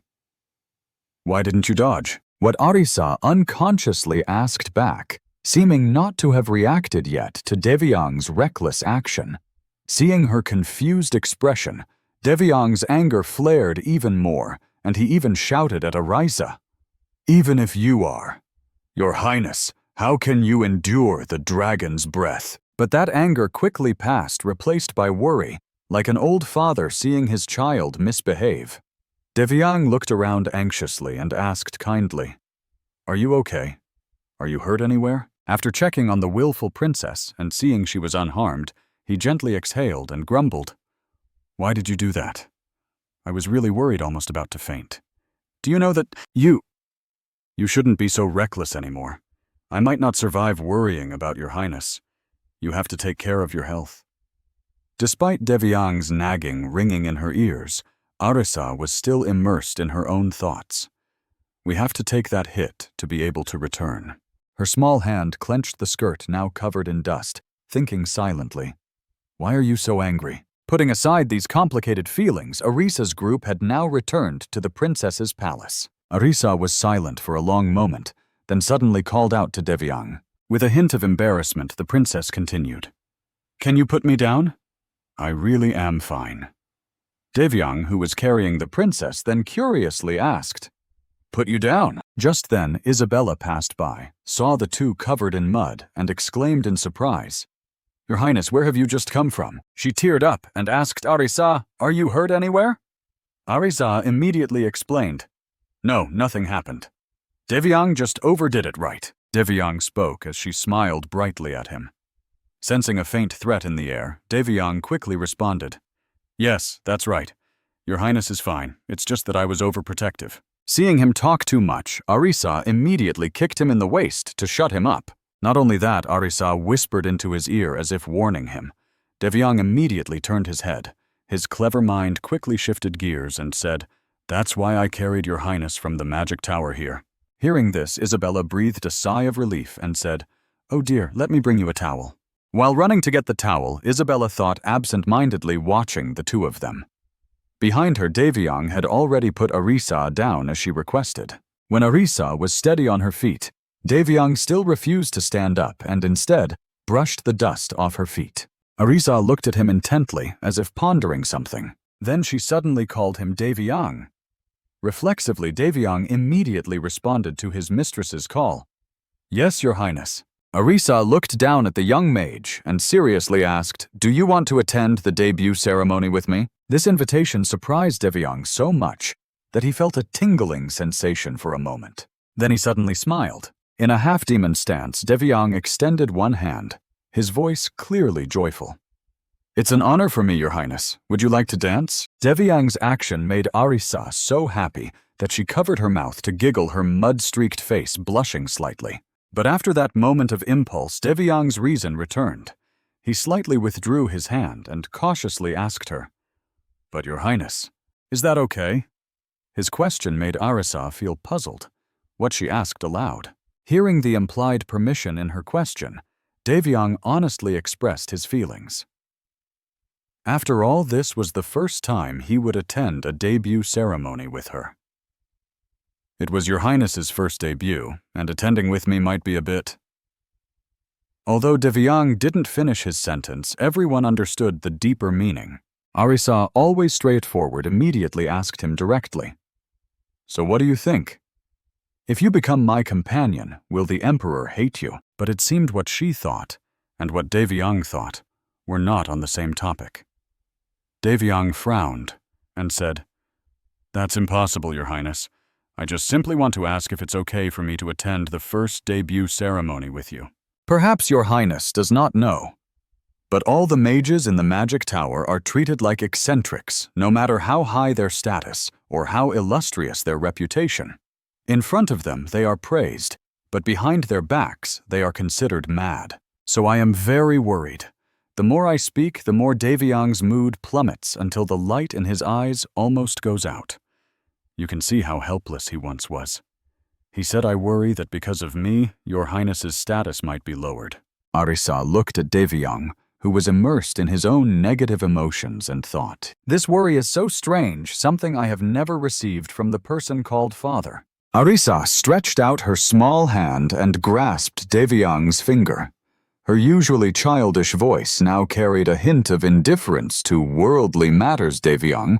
My title is the exiled princess, so don't mind what others say. You are the one I have chosen. Devyang was surprised, looked up at her, and then laughed. All his self-doubt and complexes withered and vanished because of that smile. Devyang returned to his usual talkative and cheerful self.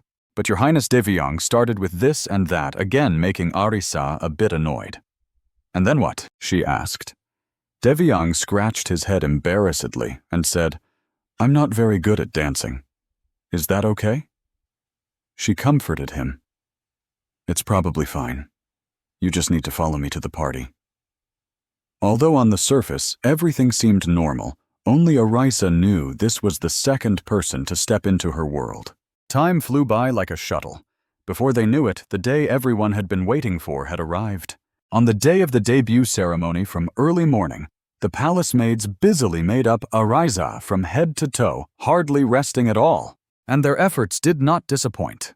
After Arisa was fully prepared, exclamations rang out one after another. "Wow, Your Highness, oh my, you look super beautiful today," Arisa happily said. "Really? That's lucky." Meanwhile, the maids were still captivated by her deadly cuteness. Yes, just like a doll. At the palace gate, Devyang was ready and waiting for her. Unknown to her, Isabella was beside him doing a final check on the carriage before departure. But Isabella was always alert to her surroundings, so she almost immediately noticed someone approaching. When she clearly saw who it was, her eyes lit up brightly, and she even covered her mouth in surprise and amazement. "Your Highness," Isabella greeted. It turned out the person approaching them was the main character of the day, Princess Arisa. Isabella couldn't stop praising her. "She's so beautiful." Not only Isabella, but Devyang also smiled and complimented Your Highness. "You look wonderful." Just having escaped the palace maids, she now faced another wave of mental assault from these two, making our cold princess blush slightly despite herself. To not lose face! Arisa immediately changed the subject. "By the way, where did you get the royal carriage? I don't think father would allow it." Isabella smiled, winked at her, and confidently patted her non-existent muscles. "I put in a lot of effort. Instant teleportation is really convenient, but I hope Your Highness meets more people." Not wanting to waste any more time, Devyang reached out to invite Arisa. "Shall we go?" Her small hand placed on Devyang's slender hand, Arisa lifted her skirt and stepped into the royal carriage. Before leaving, Arisa did not forget to turn back and bid farewell to her attentive maid. "Thank you, Isabella. I'm off now."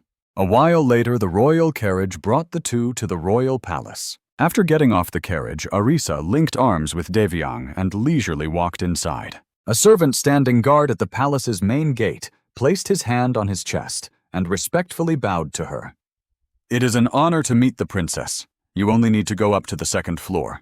Watching her petite figure, the invited nobles immediately found a new topic to gossip about. It seems she was imprisoned in the princess's palace for 9 years, right? A noblewoman fanned herself and said, "She is the emperor's only child." Another noble nearby added, "But perhaps the emperor still hasn't forgotten the death of Empress Cecilia. After all, she is the heir." Putting aside the noisy crowd below, at this moment, Arisa had just stepped onto the second floor when she saw someone she did not expect to be here. Though surprised, Arisa still politely bowed to the person she called "Father Greetings, Your Majesty, the Emperor." The moment he saw the daughter he had abandoned for 9 years, the Emperor's eyebrows immediately furrowed. Through that beautiful yet still youthful face, he seemed to see the image of the woman he once loved dearly. Her gentle smile was perhaps the most luxurious and painful memory of his life. But Arisa's next words pulled the Emperor's thoughts back to reality. "I thought you wouldn't attend the debut ceremony." She stood beside her estranged father, her tone equally indifferent. "Because you didn't give any prior notice." Just as she finished speaking, the door before the two of them opened. Arisa and Emperor Robertus stepped out, introduced by the servant. "The son of the empire. Emperor Robertus Repeticier and Princess Arisa are entering." Watching the nobles performing the ceremony below, Arisa finished the last half of her sentence in a cold tone. The empire's only princess almost became the laughingstock of the world for attending the debutante ball without a companion. At that, her eyes glanced at Devyang standing behind her. "But luckily, this scholar agreed to be my companion, right?" Although at first glance it seems that every word she said to Robertus was sharp-edged, deep inside Arisa still hoped to receive a little attention from her biological father, yet after all she got was the coldly turned back of his departing figure. Arisa stood rooted silent, saying no more. Devyang beside her noticed her feelings. and couldn't help but feel a bit sorry for the princess who was not even 10 years old. Devyang approached her and said, "I didn't expect to meet the emperor so quickly. It made me break out in a cold sweat." Devyang smiled, reached out his hand to her, and said, "Your Highness, would you like to dance?" Hearing Devyang's invitation, she immediately smiled and agreed. "All right, let's go." After saying this, the two went hand in hand down to the first floor. Arisa looked at Devyang with apparent amusement and asked, "Can you dance as well as when we practiced?" Yes, Devyang knew his weakness here, so despite some nervousness, he tried to stay as calm as possible. "Yes, I can do it." After he spoke, Arisa's small hand also placed on his hand. The two began the dance they had practiced long ago. However, not long after the party started, a chandelier suddenly fell from the ceiling. This unexpected event caused everyone to panic. People shouted to flee, and the debut party quickly turned into chaos. Arisa, always lighter on her feet than ordinary people, immediately noticed the sound. She frowned, thinking, "What was that?" At that moment, Shubal led the guard team barged in and shouted a warning to evacuate intruders. "Evacuate quickly!" Just as he finished speaking, a group of intruders broke through the window, all with covered faces showing only their eyes. Faced with their attack, the young noble ladies and gentlemen present screamed and fled in terror. Arisa, as one of the two main figures of the party, felt responsible for the intrusion.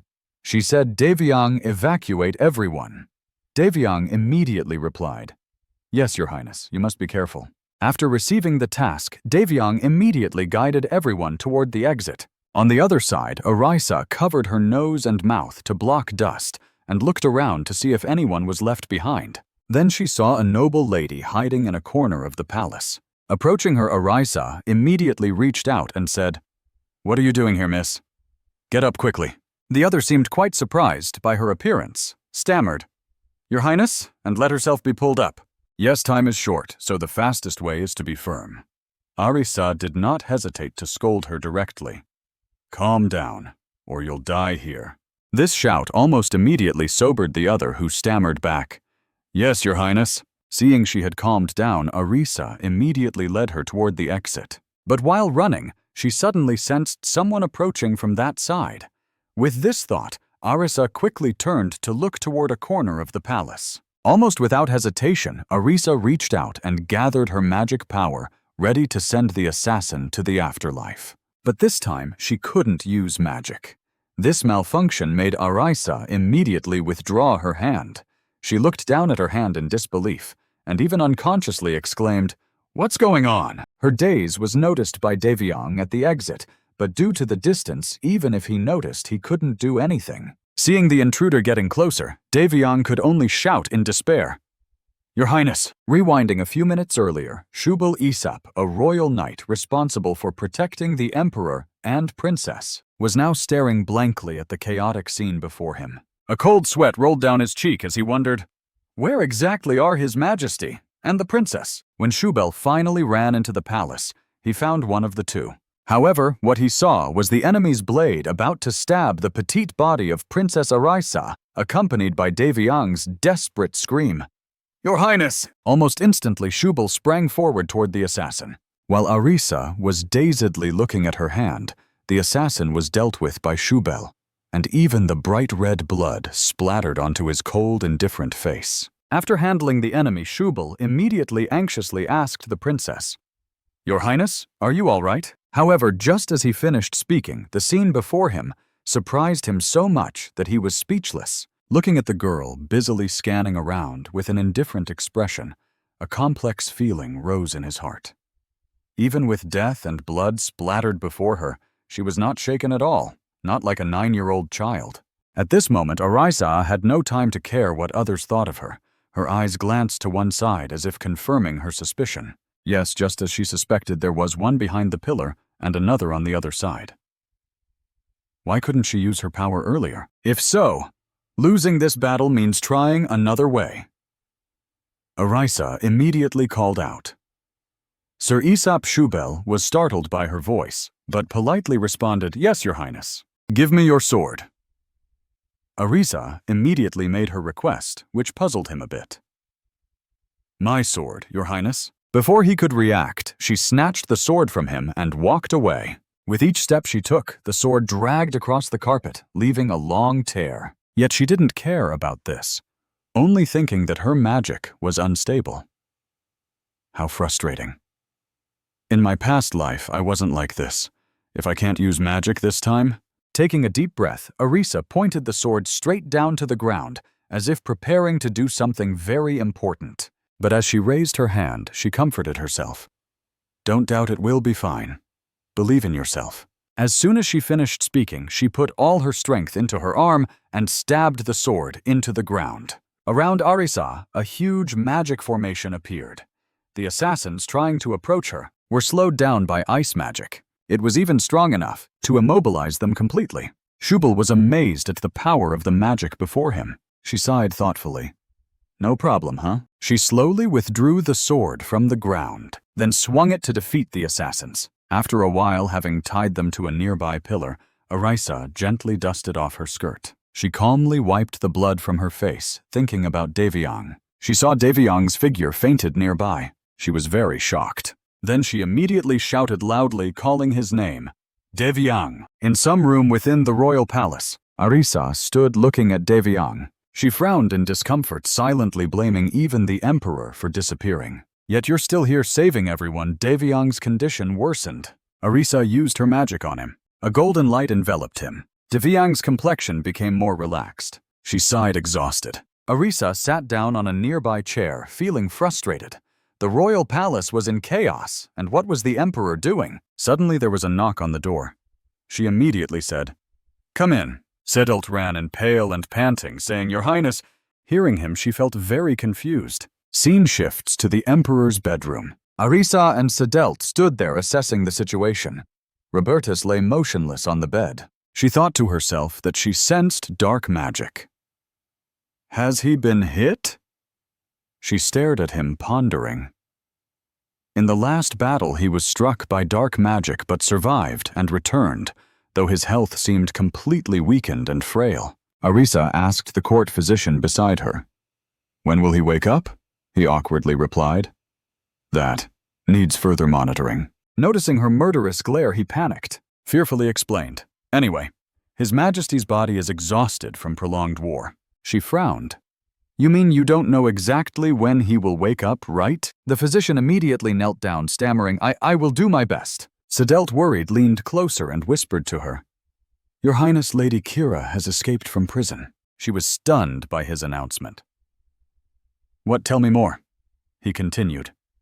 "It seems she escaped during the chaos caused by the intruders." Sedelt stepped back and bowed hesitantly.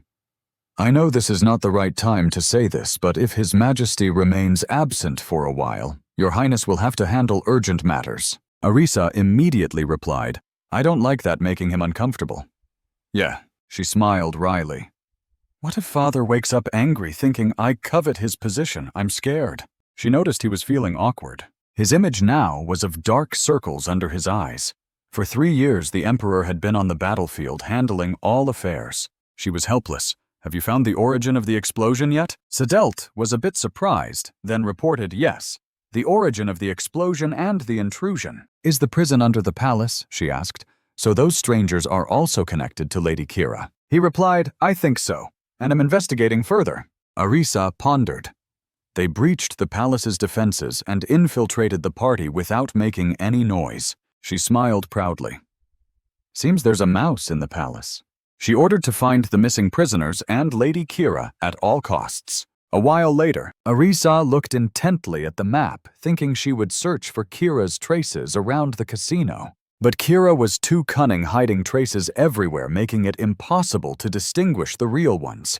She analyzed the map in her hand. She furrowed her brows tightly. Tired, she threw the paper aside.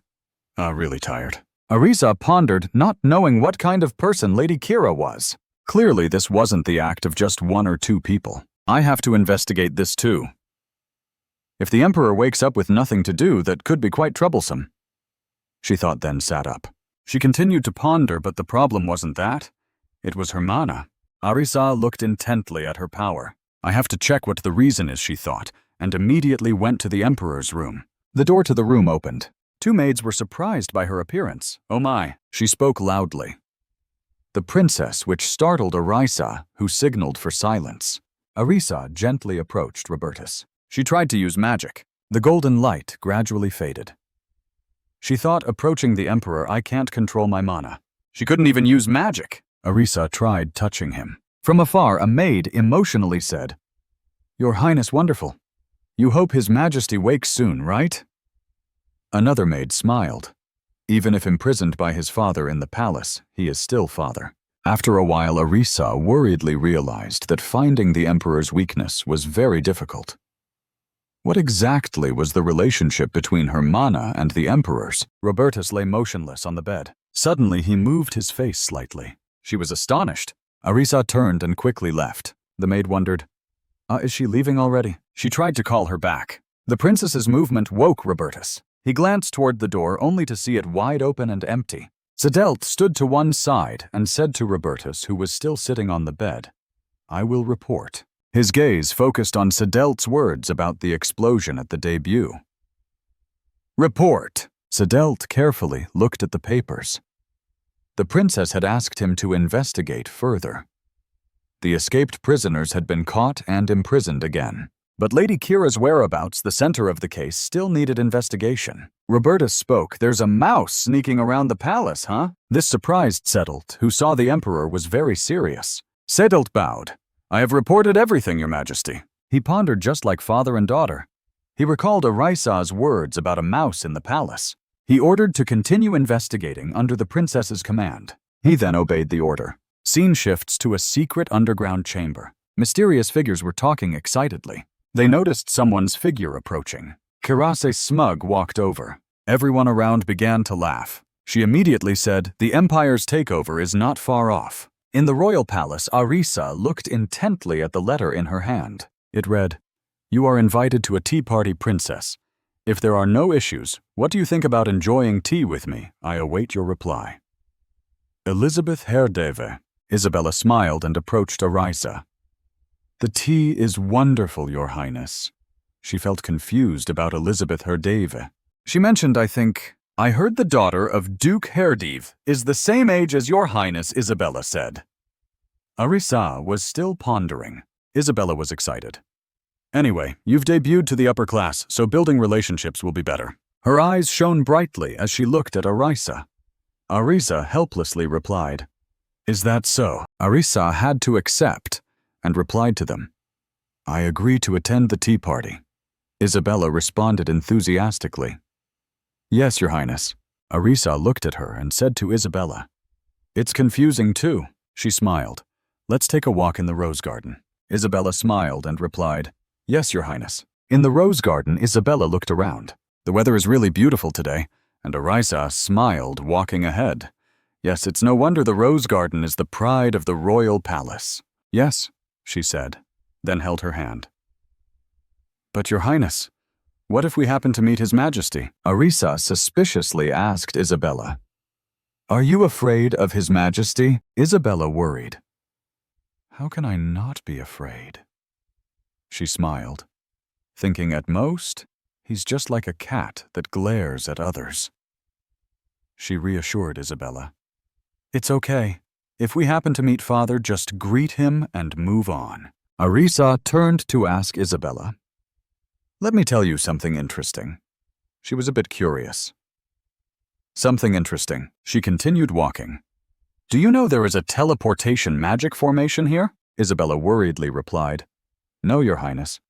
I've never heard of that. She smiled proudly. I think maybe Father created it. Arisa asked, So do you want to go? She immediately became flustered, Auntie. If His Majesty created it, how could I? No, that's impossible. Arisa let go of Isabella's hand. Then you take a little walk and go back first. Okay. She hesitated, unable to speak. She smiled and turned away. I'll go check it out. Isabella nervously said yes. She called out to her, Your Highness. Be careful, Your Highness. She waved goodbye to Isabella behind her. Arisa pondered. She thought, Let me see who created it. She analyzed the connections one after another. Her gaze focused on something. She noticed a nearby house. Arisa thought, What about over there? She accidentally stepped into the magic circle. She smiled as if she found something interesting. Immediately, Arisa was teleported to a strange place. Arisa smiled in surprise. She saw Robertus sleeping under a tree. She wondered why he chose such a place for a nap. Arisa approached him thoughtfully, assessing the place. Even if it was surrounded by magic, it was strange for the emperor of an empire to sleep here without fear. Wasn't his body unwell? She stared at him. A flower petal fell on his face. Arisa marveled. Seeing this, his face isn't so cruel after all. She sat down beside Robertus. She took the petal off his face, causing him to wake up. Arisa smiled shyly at him. "Today is wonderful, isn't it, father?" Robertus frowned. "How did you get in here?" She replied, "For me, it wasn't that difficult." He stood up and asked, "Who are you?" Arisa was confused. "I don't understand what you're saying." He shouted, "Don't pretend not to know. I won't let you leave until I get an answer." A gentle breeze brushed through her hair. She asked, "What about your majesty?" Robertus looked at her. What Arisa said. "Me." Her expression became serious as she asked, "What is your majesty?" Robertus angrily said, "I'm not joking. I'm asking if you truly carry royal blood or just wear the outer shell." She replied, "If I only wear the royal shell, what would you do when the palace falls into chaos due to an intrusion?" She blamed the protector. "The emperor is not the protector of the empire's people. It's you. What did you do then?" But her gaze turned cold. "I just want to ask if an emperor who cannot protect his people deserves to be called emperor. Instead of a father who can't take care of himself, I handled everything that day. Yet now I'm treated like this. If you feel wronged, explain why you fainted." The emperor frowned, silent, not responding. She silently looked up at him. Then Arisa bowed gently. "It seems you have no thoughts to say so. I'll take my leave." She used magic to teleport away. Soon only the emperor stood there deep in thought. His eyes were vacant and drooped. His memories replayed the moment someone tried to kill Arisa. A fully cloaked assassin slowly approached her. The emperor frowned slightly and hurried down the stairs, silently drawing his sword with one hand. Suddenly a wave of dark magic surged. He seemed to sense it and shuddered. Then the emperor spat out a mouthful of blood. He collapsed, leaning on his sword, covering his mouth to wipe the blood softly, saying, "Dark magic barrier." The emperor turned pale, angrily cursing. Then his vision slowly darkened. He returned to reality with those memories and a blank expression. He closed his eyes as if to calm himself. The carriage arrived at the villa. Arisa slowly stepped down. Someone approached. They said, "Honored to meet the princess." Elizabeth appeared, gently bowed to her, and sincerely thanked her for coming. Arisa was surprised to see the young lady. She recalled and asked, "You were at the debut in the royal palace, right?" Elizabeth held her hand and replied, "Yes, Your Highness." The girl happily said, "I want to thank Your Highness for saving me at the debut." Elizabeth recalled the moments of Arisa. "Actually, Your Highness fighting those people was a bit scary. But Your Highness bravely stood up for the people." After hearing this, Arisa felt doubtful. Elizabeth was filled with happiness and continued, "Surely Your Highness was very scared too." She shyly replied, "Ah, yes, that's right." The girl couldn't contain her excitement. "How did Your Highness learn magic?" Arisa said, "I wasn't taught privately." This answer puzzled Elizabeth. "Oh, then how?" Arisa guessed again. "Probably by feeling and experience, right?" Elizabeth marveled. "That's possible." Her eyes sparkled as she asked, "So how powerful can Your Highness's magic be?" She smiled, thinking to herself. Then she said, "You seem very curious. Let me show you." Arisa snapped her fingers and the area around them lit up. Elizabeth was thrilled. The blue sea, the waves lapping against the clear sky, and seagulls soaring above. Yes, these things made Elizabeth very excited. "Am I dreaming?" Arisa held out her hand. "Let's go. Since we're here, we should enjoy ourselves." The girl's eyes sparkled. "Yes, Your Highness," Arisa told her. "Here, just call me Miss. Don't call me Your Highness." The girl replied, "Yes, Miss." Next, they arrived at a bustling town, passing by all kinds of stalls, all of which made Elizabeth marvel. The girl happily said, "Let's go over there." Arisa led her to a souvenir stall. The girl said, "So beautiful." She asked, "Are these handicrafts symbolizing the White Witch?" The vendor happily replied, "You have a good eye. I was inspired by the moon to make these crafts to honor the White Witch. So if you hang this in your room and pray your wish might come true." Arisa listened thoughtfully. She looked up at the stall hanging wind chimes and souvenirs about the White Witch. It felt strange. The vendor cheerfully promoted. "This young lady seems very interested. Do you like the legend of the White Witch?" Arisa shyly said. "Let me see." Elizabeth was very excited. "I like it a lot. I've been praying lately." She picked an item and said, "Then give me that one, please." The vendor smiled and thanked her. Elizabeth excitedly showed Arisa. "Miss, look, it's very white and sparkling." She shyly nodded. "I'll put it on my bedside and hope for a good night's sleep." Arisa looked at the girl in surprise. Then she laughed. "What White Witch?" Then they entered a crowded area. The two struggled to weave through the crowd. Arisa thought, "It's very crowded now, so I have to be careful not to get pulled away. Or should I use teleportation?" Suddenly she realized something. She turned around and looked back, but Elizabeth was gone. In a dark alley, Elizabeth was lost and hid there, sobbing quietly. Her eyes welled with tears, fearful. "What should I do? If this continues, I won't be able to get home." Suddenly a dark voice spoke. "Hey girl." Elizabeth replied, "Yes." A black-robed old woman appeared at the alley's entrance. She smiled and called the girl over. "Yes, beautiful girl, come here." Elizabeth approached her. "What is it?" The woman reached into her pocket, pulled out a mirror, and said, "I'll give this to you, beautiful girl. Isn't this mirror perfect for you?" Elizabeth looked at the mirror in confusion. What? A purple smoke covered her eyes, changing them. Elizabeth's eyes became vacant, right? The woman tried to lure her just 2 taels of silver. Suddenly, Arisa appeared and snatched the mirror away. The mirror fell to the ground, and she crushed it underfoot. The woman looked stunned. What? Then a flash of light streaked past her. Horrified, she realized. Arisa looked at her with a mocking smile. "What nonsense is that?" Later at the tea shop, Elizabeth sobbing echoed. The girl buried her face, saying, "I thought I'd never see my parents again." Arisa cut the cake with a fork. She turned and fed Elizabeth, comforting her. "Everything ended well, miss.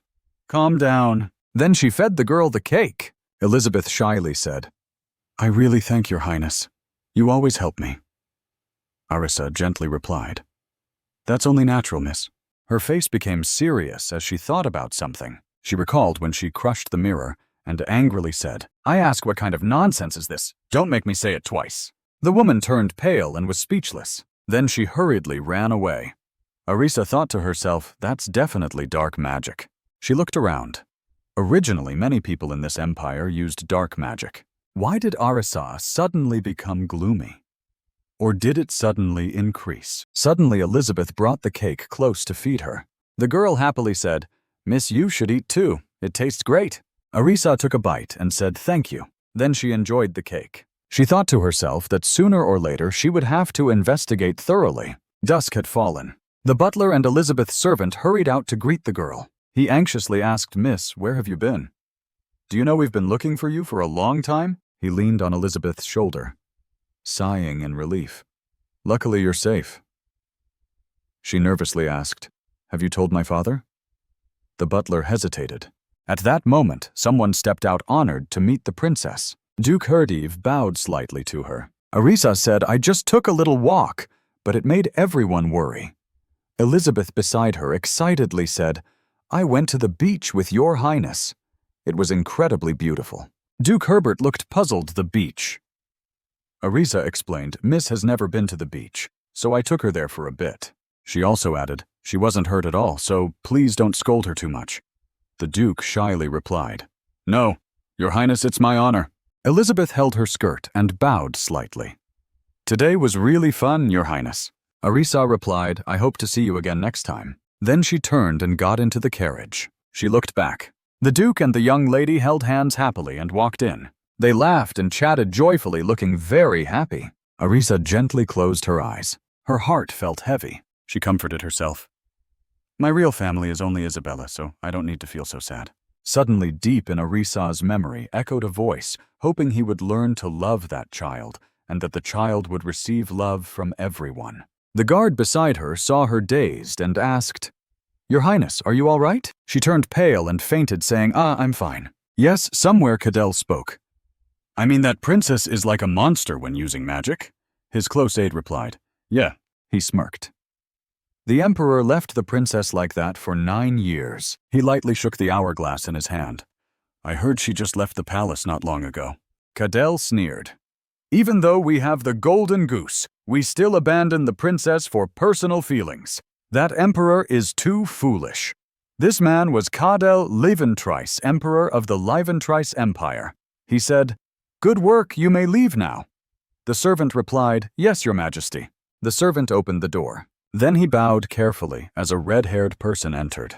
That person called his name, and Cadell happily stood up. The newcomer was Kirasa Cadell's sister. He said, "Glad you're safe." They clinked wine glasses. She said, "Thanks to you sending knights at the right time, I escaped." Kirase sipped her wine and said, "What a pity the emperor didn't die in the war. But I still gained some results. Have you received the report?" Cadell looked at his wine and said, "Yes, the relationship between the emperor and princess isn't very good." He continued, "Moreover, the emperor has become weak before dark magic, so we can expand dark magic in the empire." He chuckled. "This is good news." They tightened their glasses, but the emperor is too foolish. He laughed. "I know the princess is good at magic, but because his wife died, he keeps pushing his daughter away." He happily said, "Luckily, this doesn't affect us. We just need to deepen the gap between the emperor and princess." Cadell added, "Soon that empire will be under Leventrice's feet." Leventrice smiled. "It's been a long time since such good news happened. I'm looking forward to it." Cadell agreed. At this time, Arisa lay on the bed feeling very bored. She invited Isabella. "Let's go out," Isabella asked, but the princess just came back from the beach. She suggested ideas to Arisa. "You like reading books, right? Today just read and rest well." Then Isabella put 2 stacks of books on the table. Arisa pouted and sighed. She sighed and opened a book. Then it seemed she had an idea. She called Isabella over. Isabella approached. "What is it?" Your Highness Arisa excitedly pointed to a book. "Let's go fishing." She opened a page showing a picture of a sea monster and excitedly said, "Let's catch the kraken." Isabella quickly refused. "No, just looking at it is scary. You want to catch that? Too dangerous, absolutely not." Arisa snorted in disbelief. She tried to persuade Isabella. "I'll be careful." "No, that's the kraken. But its flavor is super delicious." She sparkled her eyes, but it was no use. "There are many better delicacies than kraken in the palace." Arisa pouted. "Really can't." Isabella beside her said, "Yes. What if something happens? What if it eats you?" Then Alicia quietly said, "I know." Lights appeared around her. Then, Isabella suddenly realized something. She used teleportation and happily announced, "I'll go alone. Be very careful and come back." "I'll be back soon." Isabella watched her disappear and panicked, calling Your Highness. Arisa's teleportation destination was Kraken Lake in the Empire. She arrived and exclaimed, "It's really big." She gently landed on the ground. She used her power. The Kraken emerged from the lake. She thought about where to start. Bubbles appeared on the water surface. It broke through the water. Arisa looked at it in amazement. Countless tentacles rose above the water. She smiled happily. "Great, you appeared just as I expected." She used her power to fly up. Arisa looked down and studied. "Just tie your 2 legs." Excited, she acted, "Fishing will be easy then." She used chains to bind its tentacles. Arisa pulled it out of the water forcefully. She frowned looking at it. The tentacle seemed to be struggling. She was puzzled. What's wrong? Its tentacles are surrounded by dark energy. She loosened the chains on it, then boldly approached to see what was wrong. Dark magic spread over her. Arisa felt uncomfortable, covered her nose. What is this smell? Which madman dared to poison this entire lake? Then she realized someone deliberately made the Kraken furious. Suddenly she heard heavy breathing. Arisa turned and saw a boy with blue hair sitting under a tree. He seemed to sense her gaze and looked up. He appeared about her age, wet from water, or struggling to escape something. She was puzzled. Where did that sound come from? Is it because of the Kraken that he's like this? She sighed in relief. Luckily, he's not poisoned. She gently landed near him. Arisa snapped her fingers. She lifted the Kraken out of the water. She placed it before the boy. He looked at her in amazement, mouth agape. She said, "You keep it." Arisa continued, "I don't need it anymore. I can't bring a poisoned Kraken back to Isabella." The boy sat up. He bowed seriously, thanking her for saving him. She reminded him not to come near the lake again. Then she used teleportation. Conveniently, she didn't know how many more krakens were hiding out there. She left while he watched. He looked for a while, then replied, "Understood." At the palace at this time, Isabella paced anxiously. Suddenly, a beam of light appeared on the ceiling. Arisa appeared. Isabella panicked, calling, "Your Highness." She caught Arisa. Isabella sternly said, "Your Highness." Arisa quickly avoided her gaze and explained, "But this time I told you where I was going. Besides, you know I'm strong, so I won't get hurt. Actually, the kraken isn't that special." Isabella gently sat down and put her down, saying, "No matter how strong you are next time, you must go with me wherever you go." Isabella sadly added, "What if something happens to your Highness, and I'm not there?" Arisa comforted her. "I know. Wherever I go, I'll go with you too. But next time, where should we go? Do you want to go anywhere?" Suddenly, the servant spoke up. "That," he cautiously continued. "Your Highness, how about Lake Rena in the Liventrace Empire?" She looked at him. "Which servant is this Lake Rena?" He earnestly persuaded, "Yes, Your Highness. This lake is very large with beautiful blue light.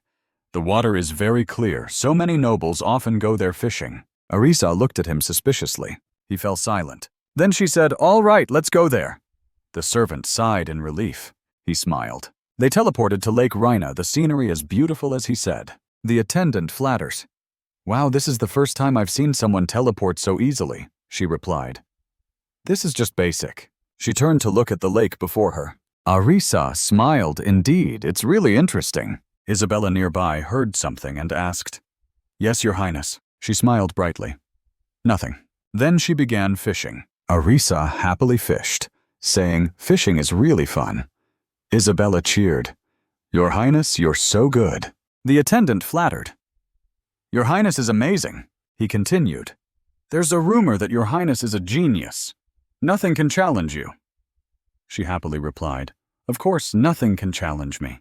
He said, "It's an honor for me to be near a genius like you." Arisa said, "Thank you for thinking that way." The attendant continued. "So, Your Highness," he excitedly asked, "can you walk on water?" She casually replied, "Walking on water. It's normal like walking on land." But Isabella behind her was shocked. "Really? You can walk on water?" she said. "It's not a big deal. Just step lightly." The excited attendant said, "Show me, please. I want to see." Isabella worriedly asked, "Is that okay?" Arisa looked at him and said, "You want to see me walk on water that badly?" The attendant excitedly replied, "Yes." Then she gently placed her foot on the water. She slowly walked calmly. Arisa turned and said, "How is it great, right?" Isabella excitedly replied, "Great, Your Highness." Suddenly he said, "Do you know about that?" Isabella asked him confusedly. Arisa looked at both of them puzzled. He continued, "The entire Liventrace Empire is a magic circle." Arisa smiled proudly, "Of course I know." Arisa began recalling the moment when the servant had dared to say, "Excuse me, Your Highness. What about Arisa in the Liventrace Empire?" She thought to herself, quite impressed that he dared to infiltrate the princess's palace. At that time, she began to suspect him. His voice was somewhat different from those of the Eastern Empire, so she decided to go along with him to see what he intended to do. Suddenly, Arisa was tightly bound by a source of magic unable to escape. Thick dust filled the air. She covered her face and silently assessed the opponent's magic sleep and teleportation magic. "The Emperor here isn't very alert, is he?" Arisa's eyes darkened. "If I meet you again, you're dead." Isabella panicked and ran toward her, but it was too late. Arisa had fainted. "Oh dear, Isabella will be very surprised."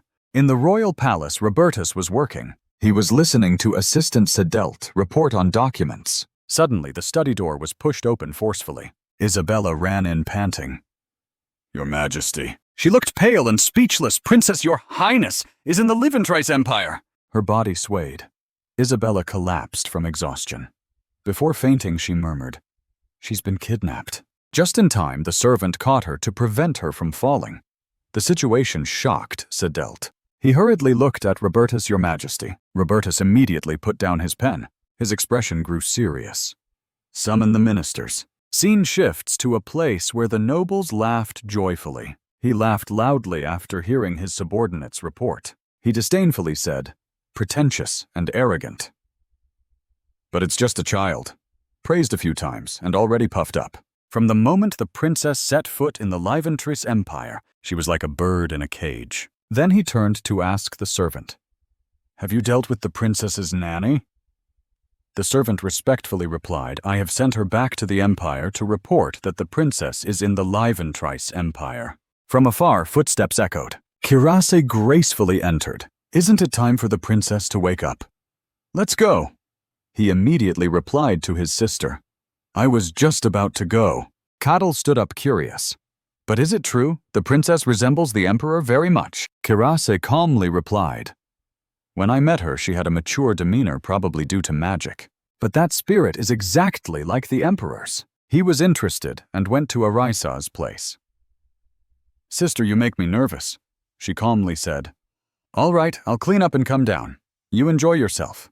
In the basement, Arisa was sealed by magic, sitting on a chair with one eye open, observing. Someone stepped into the magic circle. She pretended to be unconscious. She hated Kadel's silver hair full of murderous intent looking down. Arisa tried to move her hand, calculating this was a magic seal, so she would observe the situation first.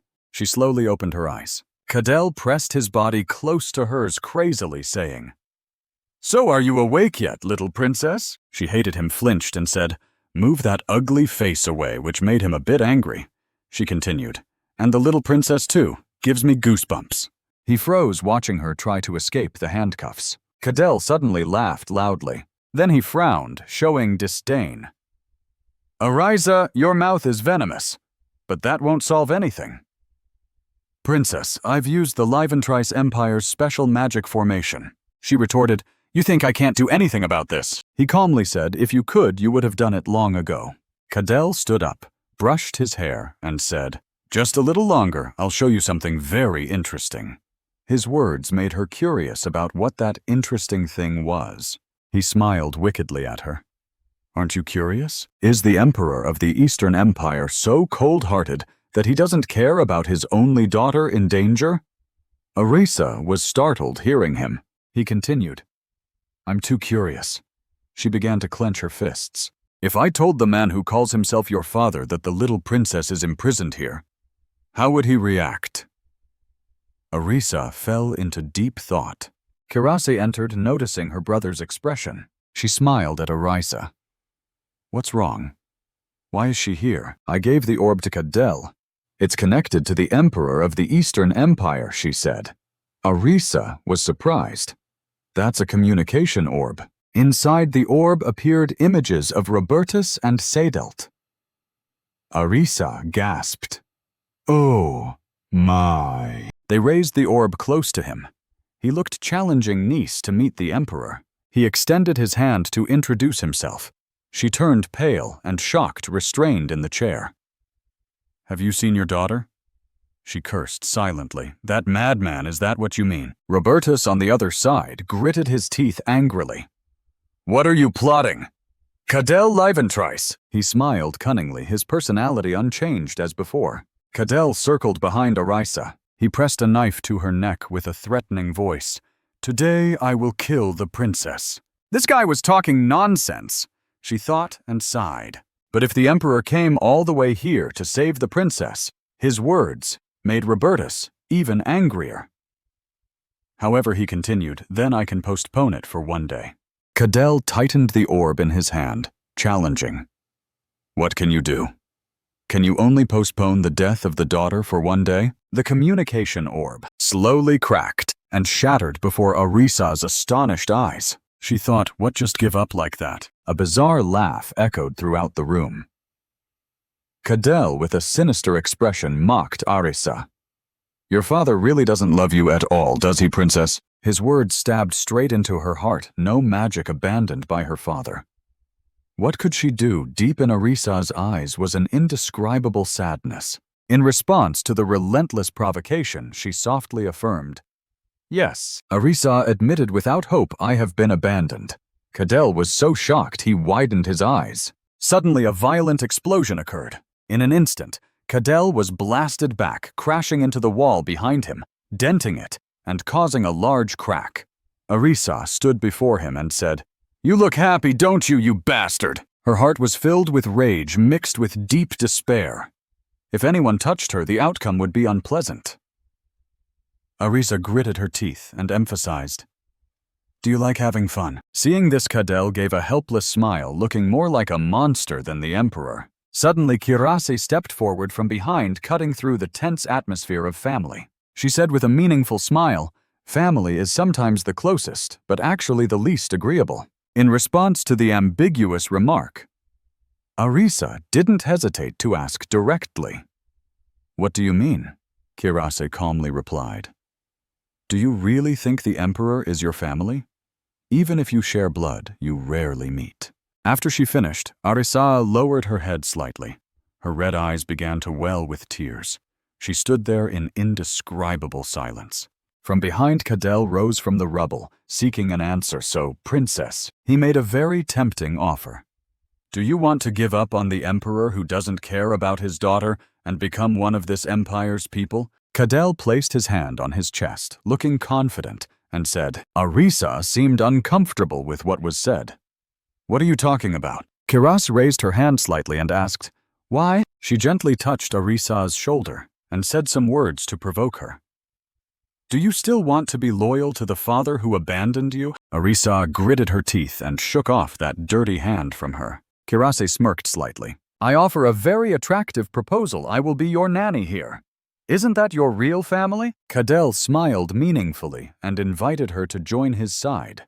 "We only want one thing from the princess: become a strength when I need it." Arisa stood there with sharp, cold eyes. Rewinding a bit elsewhere inside a sphere, Cadell was holding a knife to Arisa's neck, taunting. "What now? Can you postpone your daughter's death for one day?" After speaking, the orb immediately shattered into pieces, flying everywhere, surprising Cadell. The orb, witnessing the scene. Robertus's face darkened, his hand clenched tightly, looking uncomfortable. "Did I do something? Why did the orb break?" He wondered inwardly. "What is your plot?" Cadell. Liventrice. Sedelt beside him looked worried and called, "Your Majesty." A noble gave his opinion. "We must gather the knights immediately." Another noble disagreed. "The war just ended not long ago. Another war now would cause great losses. The princess is very strong and will surely resolve the differing opinions." Next, another noble speaks up. "This is like a declaration of war. It seems they are underestimating the power of our empire." Another angry noble slammed his hand on the table to oppose. "But the Revenger's empire is involved with dark magic. We can't be confident of victory."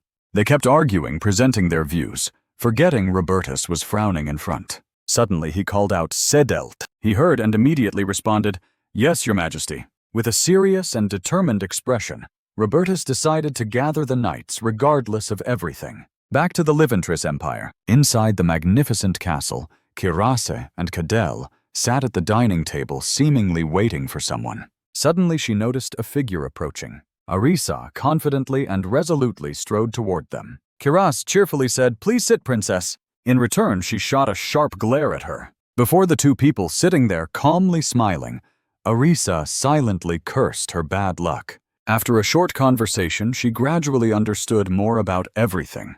"So," she asked suspiciously, "are you two siblings?" Cadell proudly confirmed.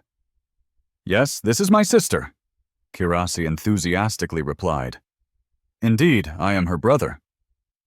Witnessing these two confident people before her, Arisa couldn't help but sigh at their deep family affection.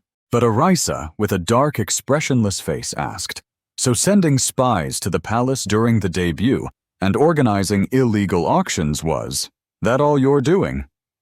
"Were you the one I met then?" Cadell cheerfully admitted, "Of course it was me. Though it's not something to be proud of before the princess, I do know a bit about dark magic." On the other side, Arisa subtly moved the knife in her hand as if about to do something. Immediately she threw it, and it whizzed past Kirase's face like a gust of wind. Arisa threatened, "Are you kidding me?" while Kirase calmly continued eating. Seeing this, Cadell clenched his teeth in anger.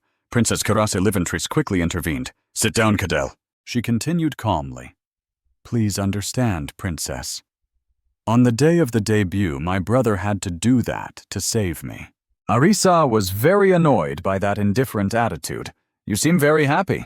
Kirase sighed. How could I not be happy? With a relaxed mood, she said, This morning was a meeting with my trustworthy brother and the newcomer who will side with me despite Cadell sitting there displeased. Arisa was no less confident. She sneered sarcastically. Do you think if I sided with you everything would end? Kirase immediately said, Do you need me to explain more? Without making Kirase wait long, a series of issues were raised: the distribution of manufactured drugs, planting dark magic users throughout the empire, and illegal slave trading and auctions. How will you explain this? Arisa asked expressionlessly. After hearing this, Kirase could only humble herself. I apologize. I swear I didn't intend to cause chaos in the empire. She continued to propose. If the princess agrees to cooperate with our empire, Kirase firmly assured, I swear we won't do such things anymore. This made Arisa thoughtful. I know a little already, but it seems the Liventrice Empire and the Eastern Empire are truly enemies. She immediately got to the point. So what exactly do you want from me? Hearing this, Cadell smirked with satisfaction. He cheerfully said, I'll tell you when the plan is finished. Arisa quickly agreed. All right, let's do it that way. She seemed interested and replied, I'll wait and see, then turned and left. Somewhere, Isabella's body gradually sank into deep water. She vaguely thought, That's strange. I already reported the kidnapping to His Majesty. Could it be that I'm dead? With lifeless eyes, Isabella fell into despair. No way. Suddenly, Arisa's figure appeared repeatedly, calling, Isabella, Isabella. She weakly raised her hand with the last bit of strength. I can't die now, leaving your highness behind. Isabella could only close her eyes and send her final thoughts. Your highness, I apologize for not being able to protect you. Suddenly, a loud and clear call rang out, waking Isabella up immediately. Arisa anxiously asked Isabella if she was okay, and if she had a nightmare. Seeing her, Isabella was so happy that tears welled up in her eyes. She jumped up and rushed to hug Arisa tightly, Your Highness. Isabella kept worrying, asking if she was all right, and if she was hurt anywhere. She smiled happily and replied, Of course I'm fine. Looking at that bright face, Isabella felt somewhat reassured. She turned her head around with curiosity and asked, But where is this, Arisa? Arisa calmly explained. This is... A shocking statement echoed the Liventrice Empire. I will stay here for a while. These words shocked her so much that her eyes widened. Arisa gently touched Isabella's hand to comfort her. With tearful eyes full of love, she said, If you don't want to, we can return to the Empire, Isabella. Arisa's eyes darkened. Isabella looked at her a bit dazed. She immediately grabbed Arisa's hand tightly. No, Your Highness. She comforted her. Your Highness, if you're here, where else could I go? Arisa felt worried. But the two sides are enemies. Isabella smiled. Yes, being with Your Highness is fine. Don't worry. She continued. But I'm a bit worried because I don't know what the Liventrice Emperor's intentions are. It seems the Emperor here uses dark magic. She responded quite comfortably. Don't worry. She added, just kill if needed. This surprised Isabella. Arisa smiled brightly. Seeing that she also gave a wry smile and let it go. Robertus was deep in thought. He began recalling that moment. At that time, he sat dazedly looking at the shattered communication orb. A minister spoke up. No, Your Majesty, why gather the knights? Highness worriedly said. Kidnapping the princess's nanny without being detected shows they are no ordinary force. They started speaking loudly. If you go, it will definitely be dangerous. Others might interfere, and even the Empire's knights could be in a life-threatening situation. Robertus frowned and said, Then I will go to the Liventrice Palace alone. Sedelt was shocked and tried to stop His Majesty. Another minister stood up and said, That's even more unacceptable. Someone nearby said, You just returned not long ago, and now you want to fight again. Even going alone, Robertus's gaze gradually turned cold. This immediately silenced them. He stood up. I will move out tomorrow morning. You all know that. He pondered. Yes, this bad mood is all because of that Emperor's provocation. Robertus thought of Arisa crying, knowing that child would not be easily subdued, but a maid pushed in a cart. Sedelt stood aside and said, Let me handle the rest. He handed a cup of tea to him. Your Majesty, I have sent someone to bring the tea. He watched Robertus drink the tea and then said, I will see off the ministers and then return. Your Majesty, please consider further. Suddenly he felt strange. His action shocked Setalt. He vomited a mouthful of blood. He had been poisoned. He immediately shouted loudly, Your Majesty, are you all right? Call the doctor. Suddenly his bloody hand grasped his hand tightly. He was stunned looking at him and then immediately fainted. Setalt called out, Your Majesty! At the Liventrace Palace, in the dining room, Arisa was having a meal with the Liventrace sisters. A charming scent and words arose, making her disgusted. Why do I have to see your face so early in the morning? Kadal smiled slyly and said, Because I have prepared everything. His words made her curious. Prepared. He continued, I mean prepared to borrow your power. I told you to stand with us, and I mean today. Kirase, sitting beside, said, The princess's role is the most important in this. Arisa was a bit surprised. She frowned in annoyance and said, Stop beating around the bush, just say it clearly. Cadell took something out of his coat pocket. She was stunned when she saw it. He raised a purple potion bottle. Surely you know what this is, right? She anxiously replied. Manufacture. Cadell explained, Yes, it's basically like a drug, but sometimes it can also become a deadly poison. And I will give this to the Emperor. His expression became more dangerous. This made her angry. Someone who has been exposed to a large amount of dark magic, when drinking this, will suffer severe internal organ damage and may die. This is a power that gnaws at the human soul and is illegal. So if exposed excessively, both soul and body will be harmed.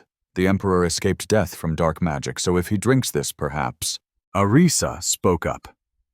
But is the Emperor stupid enough to drink? That Cadell laughed. How could he? It's all thanks to spies planted in the palace. This took quite some time. Kirase spoke now. Maybe it's time to say it right. Cadell said, In the Emperor's bedroom, there is a teleportation magic array that we have painstakingly prepared. But she advised that thanks to the Emperor's power continuously repelling dark magic, he will wake up soon. We don't have much time. Cadell sneered. Just do one thing for me. Bring the Emperor here using teleportation magic. Then finish him off and it's done. Arisa angrily said. You mean I have to commit such a filial crime? He replied, Anyway, he's just a father worthy of hatred. He never gave you any love. Isn't he nothing to the princess?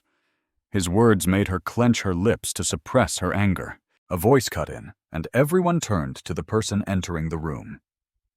Isabella firmly said, Your Highness, you must not do this. Arisa was surprised. Isabella said. Kirase scolded, I'm talking to the princess here. Isabella tried to persuade her. No matter how much you hate him, he is still your father. If you harm the one who gave birth to you and sits on the throne, you certainly won't feel comfortable. She sat aside indignantly. You must follow the path your master has chosen. She was immediately interrupted. I will definitely stop it no matter what happens. She continued, Don't even dream of using your Highness's power for this. This made Arisa feel relieved. She held Isabella's hand tightly. First you step back, Isabella immediately said. Your Highness, no. I won't step back until you say you won't participate in this. Cadell stood nearby, angrily grinding his teeth. He immediately approached where the two were standing, despite his sister's attempt to stop him. Wait, Cadell, he muttered. How rude, you're just the princess's nanny. Isabella was stunned. Kirase was shocked. Arisa's eyes widened in astonishment. When she saw her being knocked to the ground, Cadell had hit Isabella. She glared at him and threatened, You dare hit Isabella. He just sneered. She was too insolent. Arisa began casting magic. Maybe I behaved too normally. So you think I'm just a 9-year-old child, huh? Powerful streams of magic surrounded her. Dare to touch Isabella, and you're surely dead. Cadell and Kirase were stunned by Arisa's immense power. Meanwhile, she was burning with rage, and her magic grew stronger. Golden light constricted both of them's throats. Cadell tried to resist. Kirase spat out a mouthful of blood. Ah! He immediately shouted, Sister!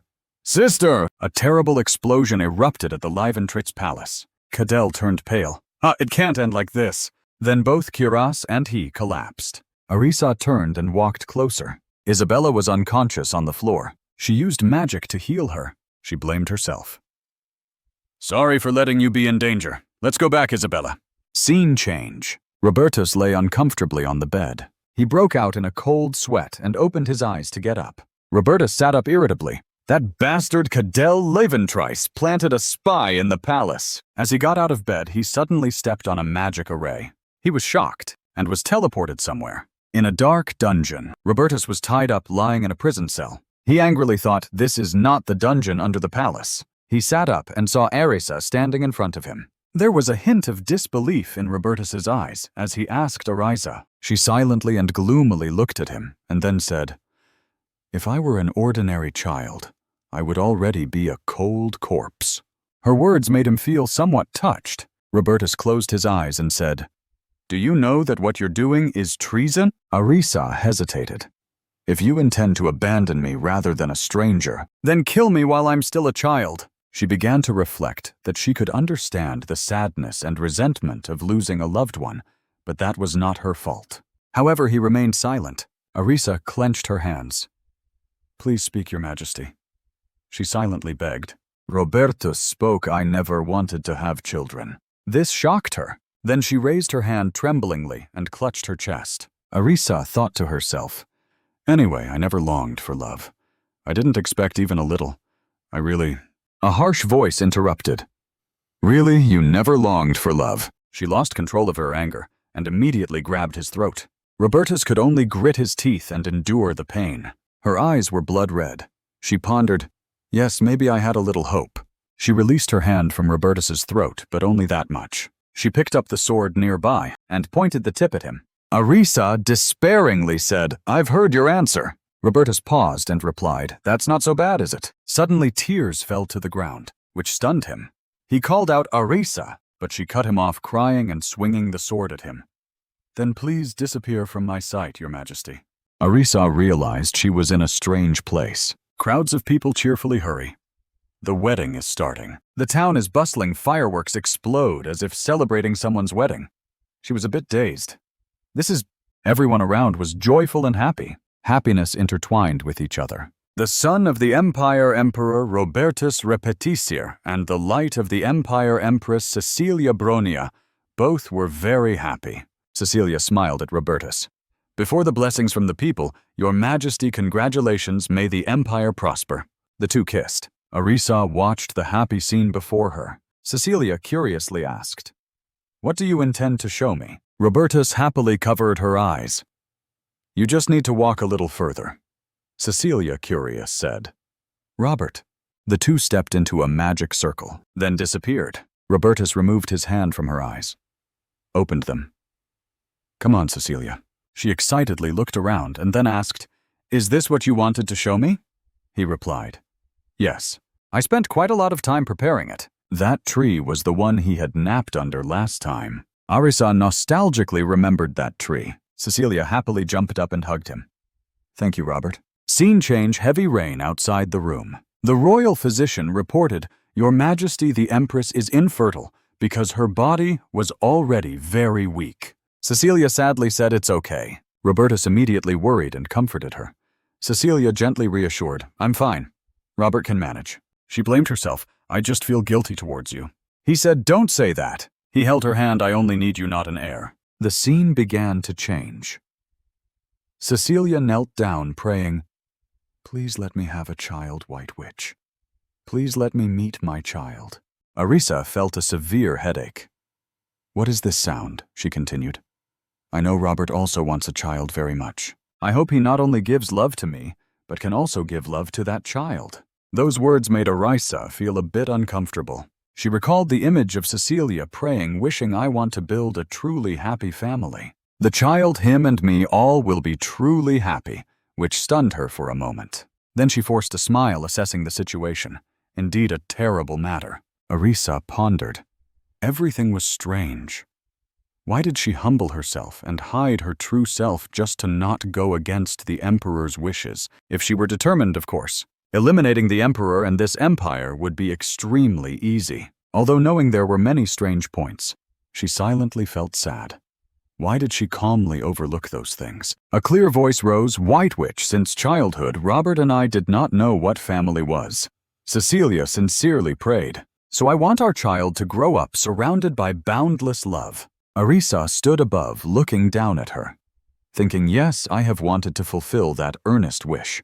She felt very pitiful and also wanted to feel love. So she set limits for herself, using a magic called the Wish. Magic returned exactly on the day she heard about the Emperor's condition. But the power began to become chaotic, as if unwilling to harm the Emperor. The unpleasant feeling of not being loved, all of it. The scene shifted to a castle, covered by a storm with thunder and lightning. Inside the room, the atmosphere was very gloomy. A servant announced, the Empress may not survive today. Cecilia's condition is very critical.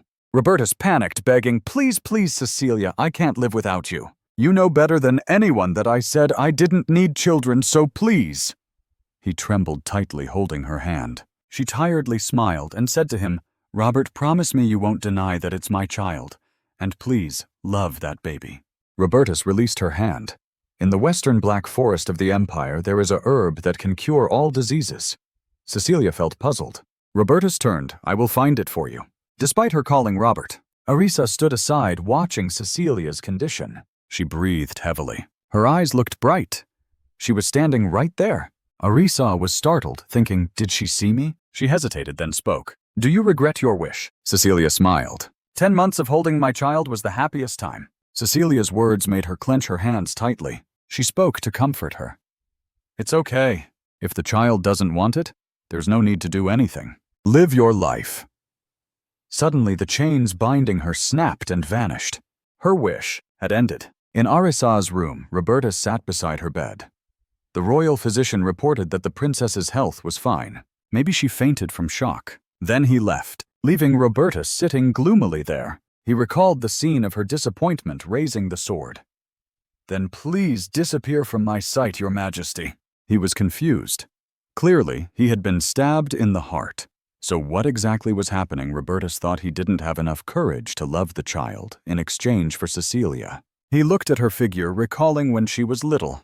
He touched Arisa, gently lifted her up, pondering. But this is Cecilia's child. He kissed her forehead. So I can't hate her.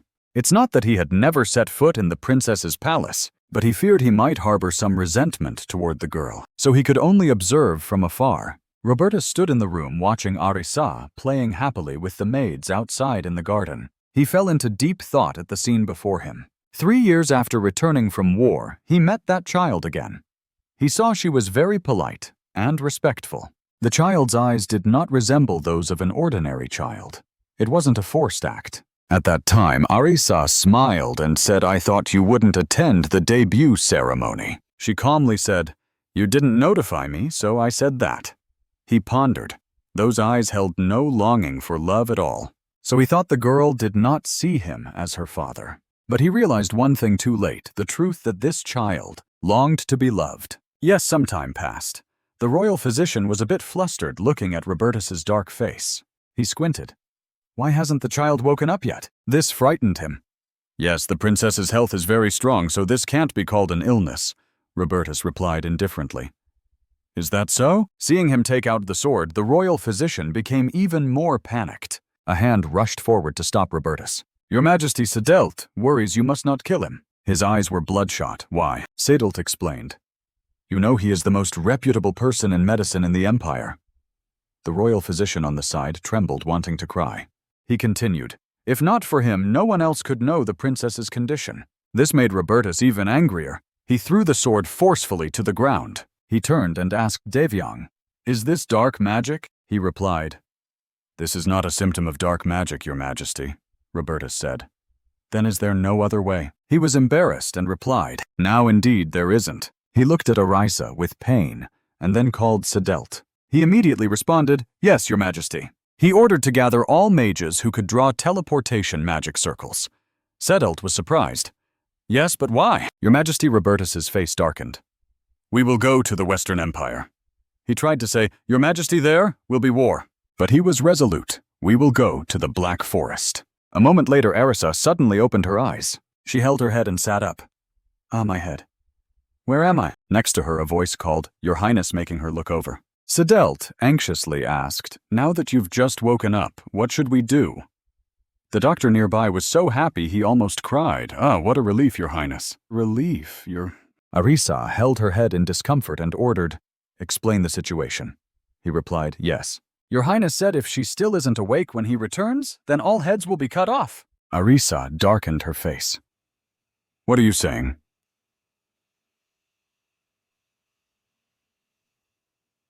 "Do you think he left me so quickly? Is he mentally ill?" At this moment, Isabella brought water to her. Seeing her awake, she worriedly asked, "Your Highness, are you okay?" Arisa smiled and replied, "Yes, I'm fine." "But where is the Emperor?" "No, Father. Where did he go?" Isabella replied. "He has gone to the Black Forest in the Western Empire." Hearing the answer, Arisa stopped drinking and asked, "Why did he go there?" "I'm not sure either. I only know he went there to find a herb that can cure all diseases." Arisa pondered going there too. "I feel uneasy." Scene change to the Black Forest. Robertus and Raven have arrived. Raven yawned and walked behind. Seeing this, Robertus said, "You stay here to avoid getting in the way." The moon was high. Robertus walked solemnly. He recalled the Black Forest from legend, full of monsters and guarded by forest people.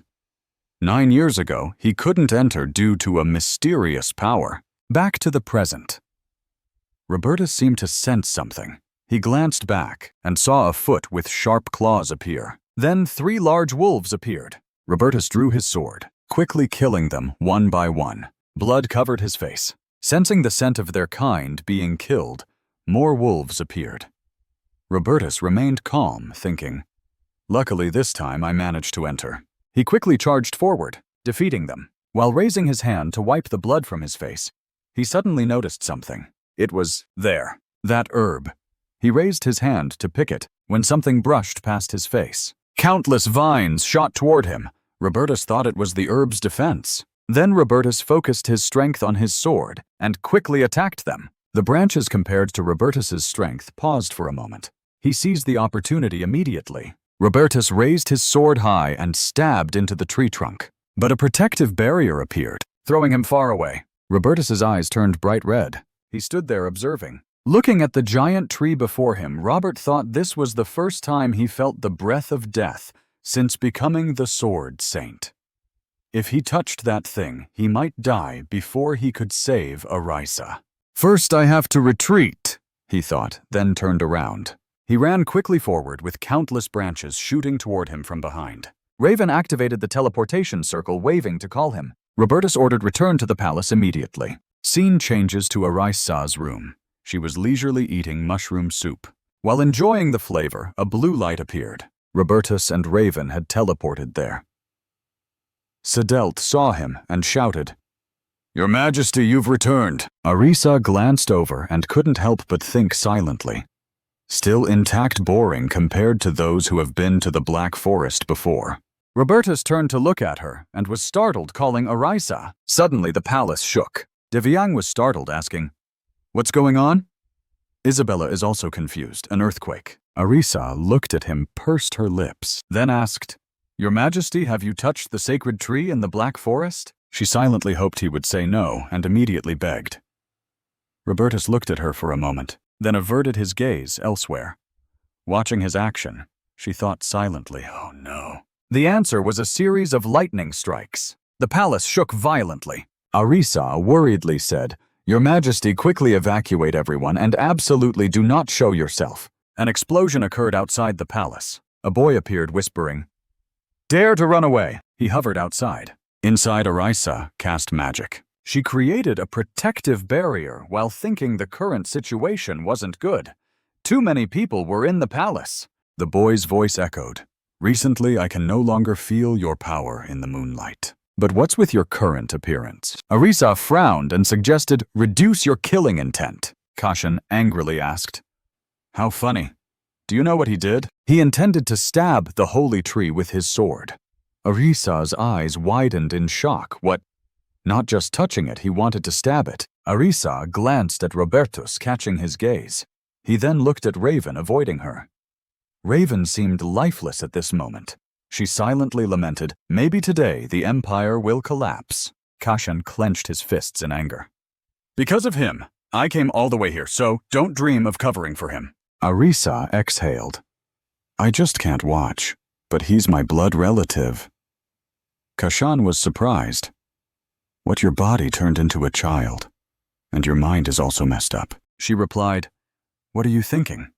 I'm just a child. I thought you'd know just by looking, but you're far from it. She stroked her chin, thinking she had to shift attention to herself. Just as she expected, Kashan smirked. It's been hundreds of years, hasn't it? You want to try? Arisa smiled smugly. You've fallen into my trap. Another explosion occurred outside the palace. Kashan emitted dark magic around him. Arisa's face darkened, thinking most had been evacuated. Looking at the purple-black aura around her, she frowned in discomfort. So close already, the area was filled with so much dark magic that it emitted a terrible stench.